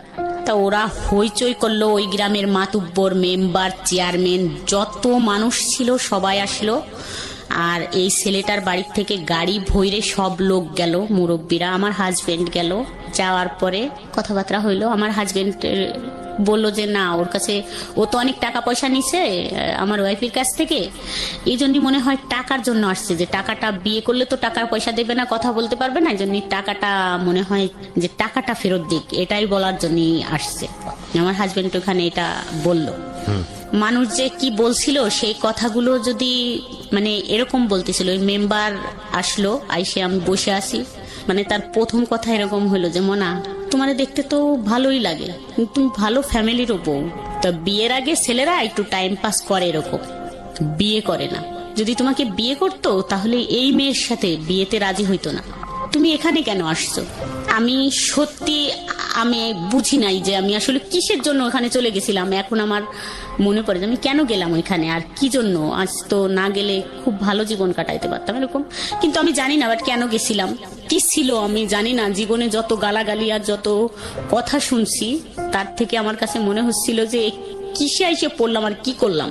দেখেন, তারা যেসব আচরণ করেছে এটা তাদের জায়গা থেকে যুক্তিপূর্ণই ভাবে যে এত বড় বড় দুটো সন্তান আছে, সে একটা জায়গায় সংসার করছে, এরকম একটা ছেলের সঙ্গে সম্পর্ক করে যে ছেলের বিয়ে হওয়ার কথা সেই ছেলের বাড়িতে গিয়ে উপস্থিত হয়েছে এই মহিলা। আপনার ব্যাকগ্রাউন্ড তো তারা জানে না। আজকের এই গল্পে যেভাবে আপনি আজকে বলেছেন, তবুও 2 ঘন্টার সময় এনাফ না একটা মানুষের পুরো গল্প আনার জন্য। এই ব্যাকগ্রাউন্ড তো তারা জানে না, তারা শুধু রেজাল্টটা দেখছে, যেটার কথা আমি একটু আগেই বলেছি। পত্রপত্রিকায় বিভিন্ন জায়গাতে আমরা এরকম ঘটনা দেখি, তো তারা তো সেটা জানে না। সুতরাং 1000 জন মানুষের সাইকোলজিকে তো আপনি জাস্টিফাই করতে পারবেন না। হ্যাঁ, আপনার জন্য কষ্টকর, কারণ তারা অতীত জানে না, কিভাবে হয়েছে সেটা জানে না, কেন হয়েছে সেটা জানে না। তারপরও সামাজিকতার জায়গাটা থেকে এগুলো অন্যায়, চরমতম অন্যায়। কিন্তু এখানে যদি আপনাকে দোষ দেওয়ার জায়গাটা থাকে, সেটা একটা জায়গাতে আছে, সেটা নয় আমি একটু পরে কথা বলতে চাই। কারণ এই সম্পর্কটা তো 10 বছরের, ততদিনে আপনার একটা ম্যাচুরিটি এসছে। কিন্তু আপনি এতটাই বেশি ছেলেটার প্রতি ফলিন হয়েছেন, এতটাই বেশি প্রেমে মজে গেছেন, বা এতটাই বেশি ও আপনাকে ভালোবেসে ফেলেছে যে এখানে আসলে আর কোনো যুক্তি খাটতেছে না। মানে মেয়ে বড় হয়ে গেছে, মেয়ের জামাই হয়েছে, মেয়ের বিয়ে শাদী হয়ে গেছে, ছেলে এত বড় হয়ে গেছে। আজকে আপনি ছেলেকে সাথে করে নিয়ে এসছেন স্টুডিওতে, স্টুডিওর বাইরে আপনার ছেলে অপেক্ষা করছে। এত বড় হয়ে গেছে, লোকজন জানাজানি হয়ে গেছে, এখন আর এসব চলে না। এখন নিজের জায়গাটা তৈরি করে নেওয়া উচিত, আলাদা হয়ে বের হয়ে যাওয়া উচিত। সেই জন্য যথেষ্ট সময় পেয়েছেন, কিন্তু সেটা সম্ভব হয়নি because of you love him deadly. এবং একটা কথা আছে যে যুদ্ধক্ষেত্র এবং ভালোবাসার ক্ষেত্র, এই দুটো ক্ষেত্রে নাকি সবকিছুই সম্ভব। এখানে কোনো হানা বলে কোনো কিছু নেই। Everything is possible in love and war. যাই হোক, আমি বারবারই বলি যে ভদ্রমহিলার দিকে বা উনি যা বলতে এসছেন সেদিকে আঙুল তোলা আমাদের উদ্দেশ্য নয়। ওনার জীবনে যেটা ঘটেছে সেখান থেকে শিক্ষা নেওয়াটাই হচ্ছে আমাদের অনুষ্ঠানের মূল উদ্দেশ্য। জি, তারপরে কি হলো বলেন তো ওই বাড়িতে? তারপরে ওরা ওদের রান্না বান্না কমপ্লিট করলো, সবাই বললো, ওই মেম্বার বললো যে ঠিক আছে তোমরা সব করো, এখানে বিয়ে ভাঙা টাঙা লাগবে না, ওই মেয়েটা চলে যাচ্ছে, ওকে চলে যাইতে দাও। ওর হাজবেন্ড আসছে, ওর হাজবেন্ড খুব ভালো মানুষ, দিয়ে দাও, যাই করছে ভুল করছে না। কিন্তু এখানে তো একটা প্রশ্ন এসে যায় যে যেখানে ওনারা সেলফোন পেলো, আপনার এরকম একটা অবস্থা দেখতেছে, ছেলেও আপনার প্রতি ডেভোটেড, এটা ওরাও বুঝতে পারছিল, তারপরে ওরা বিয়ে দিতে চাচ্ছিল কেন মেয়েটাকে ওই ছেলেটার সঙ্গে? ওদের সম্পূর্ণ কাজ কমপ্লিট হয়ে গেছে, বিয়ের ডেট পড়ে গেছে, দাওয়াত হয়েছে, মেহমান অতিথি এসে গেছে, টাকা পয়সা। দেখেন, আমাদের সামাজিক দৃষ্টিভঙ্গির এই জায়গাগুলোর পরিবর্তন খুব জরুরি, খুব জরুরি। পরিবর্তন যে হচ্ছে না তা না, তবে পরিবর্তনগুলো খুব জরুরি। এটা অস্বীকার করার কোনো উপায় নাই যে একটা মেয়ের বিয়ের অনুষ্ঠান সবকিছু প্ল্যান হওয়ার পরে যখন বিয়েটা ভেঙে যায়, তখন পরবর্তীতে ওই মেয়েটার সামাজিকভাবে বিয়ে হওয়াটা কতটা কঠিন আমাদের সমাজে। তাহলে চিন্তা করে দেখুন যে এত কিছু জানার পরেও কেন মানুষ বাধ্য হচ্ছে এই ছেলেটার সঙ্গে এই মেয়েটাকে মানে বিয়ে দেওয়ার জন্য। মানে আমাদের সমাজ ব্যবস্থা এই জায়গাটায় কতটা কঠিন। আমরা সামাজিক সচেতনতার জন্য এত কিছু করি, আমরা এত কিছু করি, এত এত বিষয়গুলো নিয়ে আসি, কিন্তু এই বিষয়গুলো আমরা কেন আনি না? এই বিষয়গুলো নিয়ে মানুষকে আমরা কেন বেশি বেশি কথা বলার সুযোগ দিই না? আমাদের এই সামাজিক চিরায়ত এই যে প্রতিবন্ধকতাগুলো একটা মেয়ের জন্য বা একটা মানুষের জন্য, এগুলো নিয়ে আমরা কেন কথা বলি না? এগুলো নিয়ে আমরা কেন ওপেন টক করি না, যাতে করে এই জায়গাগুলোর পরিবর্তন হয়? খুবই জরুরি। তো কি হলো এরপরে? ওই ছেলেটার কি হলো, আপনি যাকে লাভ করতেন? তারপরে ও ওখান থেকে ওদের তো সবাই মেম্বার বলে দিল। পরে আমার হাজবেন্ড আমাকে নিয়ে আসলো, আইনে আমার শ্বশুর বাড়িতে আমাকে রাইখে দিল, মানে বাসায় আর আনলো না। আর আমার ছেলে তো তখন ঢাকায় দিয়েই আসছে, যে শনিবারের দিন আর রবিবারের দিন এই ঘটনা। তো ও আমাকে ওই বাড়ি রাইখে আসলো, একটা টু শব্দও করে নাই, ও আমাকে মারেও নাই, গালাগালিও করে নাই, কিছুই বলে নাই। এমনকি বলে নাই তুমি কাজটা ভালো করো নাই, এরকমও বলে নাই। শুধু বলছে যে আমার সম্মানটা নষ্ট করে দিলে। ওই দিন থাকলাম না, মানে 2 ঘন্টার মতো ছিলাম। তারপরে আমি ওখান থেকে আবার চলে আসলাম, মানে আমার বাসায়। মানে আমি ওখানে দাঁড়াইতে পারতেছিলাম না। আমি বললাম যে এখানে থাকলে আমি মরে যাবানি, তারপর দেখে নেন, আমি কিন্তু এই ঘরে দিলে আমি গলায় দড়ি দিয়ে মরে যাব, কিন্তু আমাকে যাইতে দেয়। তাই বললো ঠিক আছে, তাই তুই চলে যা। তুই কি এবার ফাজলামি করবি? আমি বলছি না, কোনো ফাজলামি করবো না, আমি জাস্ট বাসায় চলে যাব। তারপর আমি সন্ধ্যায় বাসায় চলে আসলাম। তার মানে বিষয়টা কি? মানে ফ্যামিলি থেকে শুরু করে এমন কেউ জানে না, এমন কেউ ইনভলভ ছিল না আপনাদের মধ্যে, আর আপনার হাজবেন্ড কোনো কিছু করতে পারছে না। আমার কাছে কেন জানি মনে হয় যে শাসন করা বা কোনো কিছু নিয়ন্ত্রণ করার একটা সীমা থাকে। সীমার অতিরিক্ত যখন কোনো কিছু হয়ে যায়, তখন আর একটা মানুষের কিছু করার থাকে না। আইদার আপনাকে সেটা মেনে নিতে হবে অথবা জীবন থেকে সেটা ডিলিট করতে হবে। তো আপনার হাজবেন্ড মনে হয় মেনেই নিয়েছিল, এছাড়া তারা কিছু বলার থাকে না। বিয়েটা হয়েছে কত বছর ছেলেটার? 17 মার্চের 20 তারিখ। এরপরে 2 বছর আপনার যাকে উনি বিয়ে করেছে তিনি কি জানে যে আপনাদের মধ্যে ইনফ্যাক্ট বিয়ের দিনই তো জেনে গেছে সেটা তো আসলে নতুন করে বলার কিছু নাই। এখন আপনি কোথায় থাকেন? ওই এরকম ডিস্টেন্সে আছেন নাকি অন্য কোথাও শিফট হয়ে গেছেন? আগের জায়গাতেই আছেন নাকি শিফট হয়ে গেছেন? এখানে না, আগের জায়গাতেই আছি। মানে সেই বাসাটা ছেড়ে দিছি আমরা, ওদের বাড়ির পাশে এই বাসাটা। আমি কিন্তু অনেক সিম মানে চেঞ্জ করছি, সিম চেঞ্জ করে ফেলতাম। ও বাসায় এসে এরকম করে মানে নাম্বার নিয়ে যাইতো। তারপর ওই বাসাটাও চেঞ্জ করে ফেলি। ওইভাবে কথা বলে, যেখানে আমাদের দেখা যায় সেখানে দাঁড়ায় থাকে, মানে অনেক অনুরোধ করে দূর থেকে একটু ফোনটা খোলো, 1 মিনিট কথা বলে, এরকম বলে। বিয়ে করছিল কেন? এখন এইটা বিয়ে করছে তার বাবা মা দিছে, মানে ফ্যামিলির থেকে দিছে। তার ফ্যামিলি তো আপনাকেও এক অর্থে অ্যাকসেপ্ট করেছিল। হ্যাঁ। তারপরে আপনি যেহেতু সংসারে হ্যাপি ছিলেন না, তো আপনি চাইলে ডিভোর্স দিয়ে আপনি ওকে বিয়ে করতে পারতেন। ওর সংসারের দিক থেকেও একটা ধরনের সাপোর্ট ছিল, তো আপনারা বিয়েটা করেননি কেন? ও যে বললে সে ভুল হয়ে গেছে, ভুলটা কেন হয়েছে? এটা তো জানি না যে কেন করছে। ওর ফ্যামিলির থেকে এখন বলে যে আমাকে জোর করে বিয়ে দিয়েছে আমার ফ্যামিলির থেকে। আসলে কি আপনার মনে হয় এটা ওর ফ্যামিলি সেটা করতে পারে? কারণ আপনি তো ফ্যামিলিতে যাওয়া আসা ছিল আপনার। ফ্যামিলির থেকে না। আপনি আপনার বয়স কত বলছিলেন শুরুতে? 34। আমি একটা কথা আপনাকে বলি, মানে আপনার বয়সের জায়গা থেকে, অভিজ্ঞতার জায়গাটা থেকে, আমি আমার নিজের জায়গা থেকে যতটুকু বুঝেছি, প্রথমত আপনার পক্ষে কিছু বলি। আপনার পক্ষে আমি বিপক্ষে কিছুই বলিনি এখন পর্যন্ত, পক্ষে কিছু বলি। সেটা হচ্ছে যে প্রত্যেকটা মানুষের জীবনেই প্রেম শাশ্বত, আসবেই, ভালোবাসাটা থাকবেই। ধর্মীয় দিক থেকে যদি ব্যাখ্যা করি সেটা অন্যরকম, কিন্তু আমাদের বিষয়টা তো আসলে আমরা তো মানুষ, ভালোবাসবোই কাউকে না কাউকে। আপনি মানুষ হিসেবে আপনার সাথে যে ঘটনাগুলো ঘটে গেছে সেখানে আপনি একটা মানুষকে ভালোবেসেছেন, এটার মধ্যে কাউকে ভালোবাসা অন্যায় কোনো কিছু না, আমি আমার জায়গা থেকে যেটা মনে করি। কিন্তু একটা বিষয় হচ্ছে কি, মানে আমি গাছের বীজ রোপণ করলাম, সে গাছটা বড় হবে, তারপরে সে গাছটার পরিচর্যার ব্যাপার আছে, তারপরে সেই গাছটাতে ফল আসবে, তারপরে সেখান থেকে বীজ হবে, সেখানে আবার নতুন একটা গাছ হবে, তাই না? এটাই তো নিয়ম, প্রাকৃতিক ভাবে এটি নিয়ম। কিন্তু বিষয় হয়ে গেছে এরকম যে আপনার জীবনটা এরকম যে বীজ রোপণ হয়েছে, তার 3 দিন পরে আপনার গাছে ফল ধরেছে, এরকম একটা বিষয়। মানে আপনার জীবনের সময় পরিক্রমে এটা কিছু জিনিস আপনি জীবনে বুঝেননি, তার আগেই বাচ্চা কাচ্চার মা হয়ে গেছেন। প্রেমের আগেই বিয়ে, বিয়ের পরে বিয়ে বুঝতে না বুঝতেই, একটা মানুষ বুঝতে না বুঝতেই, একটা মানুষ, একটা পুরুষ মানুষ কি, একটা স্বামী কি, সেটা বুঝতে না বুঝতেই আপনি বাচ্চা কাচ্চার মা হয়ে গেছেন। এখন এই ঘটনাগুলোর প্রেক্ষাপটে আপনার যদি জীবনের যে প্রেমটা, সেটাকে যদি কেউ আলোচনা করে, তাহলে আপনার ফিলিংসটা কেউ বুঝতে পারবে না যে এই মহিলার 2টা বাচ্চা আছে, এই মহিলার একটা সংসার ছিল, এগুলা থুয়ে সে আরেকটা অবিবাহিত ছেলের সঙ্গে এইসব ঘটনা ঘটিয়ে বেড়াচ্ছে। আমাদের সমাজটা এরকমই। কিন্তু এগুলো বাদ দিয়ে যদি আপনার বয়সটাকে চিন্তা করে, এগুলো বাদ দিয়ে আপনি কোন পরিবেশে বড় হয়ে একটা মানুষের প্রতি ফলিন হয়েছেন সেটাকে যদি চিন্তা করে, তাহলে আপনার প্রতি মানুষের একটা অন্য ধরনের সিম্প্যাথি গ্রো করবে। এখন কথা হচ্ছে, আমরা তো চাইলেই আমাদের সমাজটাকে অস্বীকার করতে পারি না, আমরা তো চাইলেই আমাদের পরিবারটাকে অস্বীকার করতে পারি না। কিছু জিনিস মানুষ দুনিয়াতে পায়, কিছু জিনিস মানুষ দুনিয়াতে পায় না। তো সেই জায়গাটা থেকে আপনার যদি স্যাক্রিফাইসের বিষয়টা প্রশ্ন আসে, বা আপনার দিকে যদি এইভাবে বিষয়টা বলে কেউ যে না, বুঝলাম আপনি ক্লাস 7-এ পড়ুয়া বয়স, 16, 13, 14 বছরে আপনি ওটা বুঝতে পারেননি, কিন্তু রাইট নাও আপনি 34, আপনি এখনো যখন গল্পটা বলছেন তার জন্য টপ টপ করে আপনার চোখের পানি পড়তেছে। এইটা তো বেমানান, এইটা তো অন্যায়। এই জায়গাটায় যদি কেউ আপনাকে প্রশ্ন করে, তাহলে এই প্রশ্নটা অযৌক্তিক হবে না। তো আমাদের প্রত্যেকেরই জীবনই না, মানে কোনো না কোনো দিক থেকে অপূর্ণ।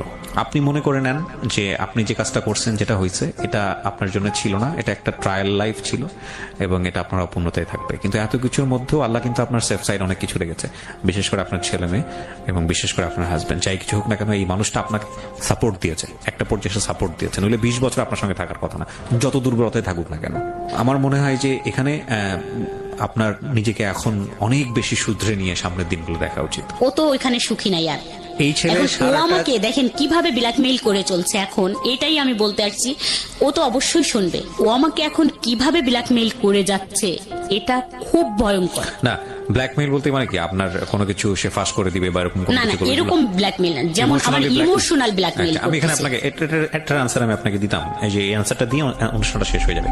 ও আপনাকে সারাটা জীবন এই কাজটা করবে, কারণ আপনার দিক থেকে গল্পটা আমি শুনেছি, এই বিয়ে করার পেছনে ও যার একটা বিয়ে করেছে সেখানে আপনার কোনো ফল্ট ছিল না, আপনার কথা যদি আমি বিশ্বাস করে নিই। ও ওর মতো করে একটা বিয়ে করেছে, সে কোনোভাবেই এটা প্রমাণ করতে পারবে না যে সে রাইট ছিল তার জায়গাটা থেকে।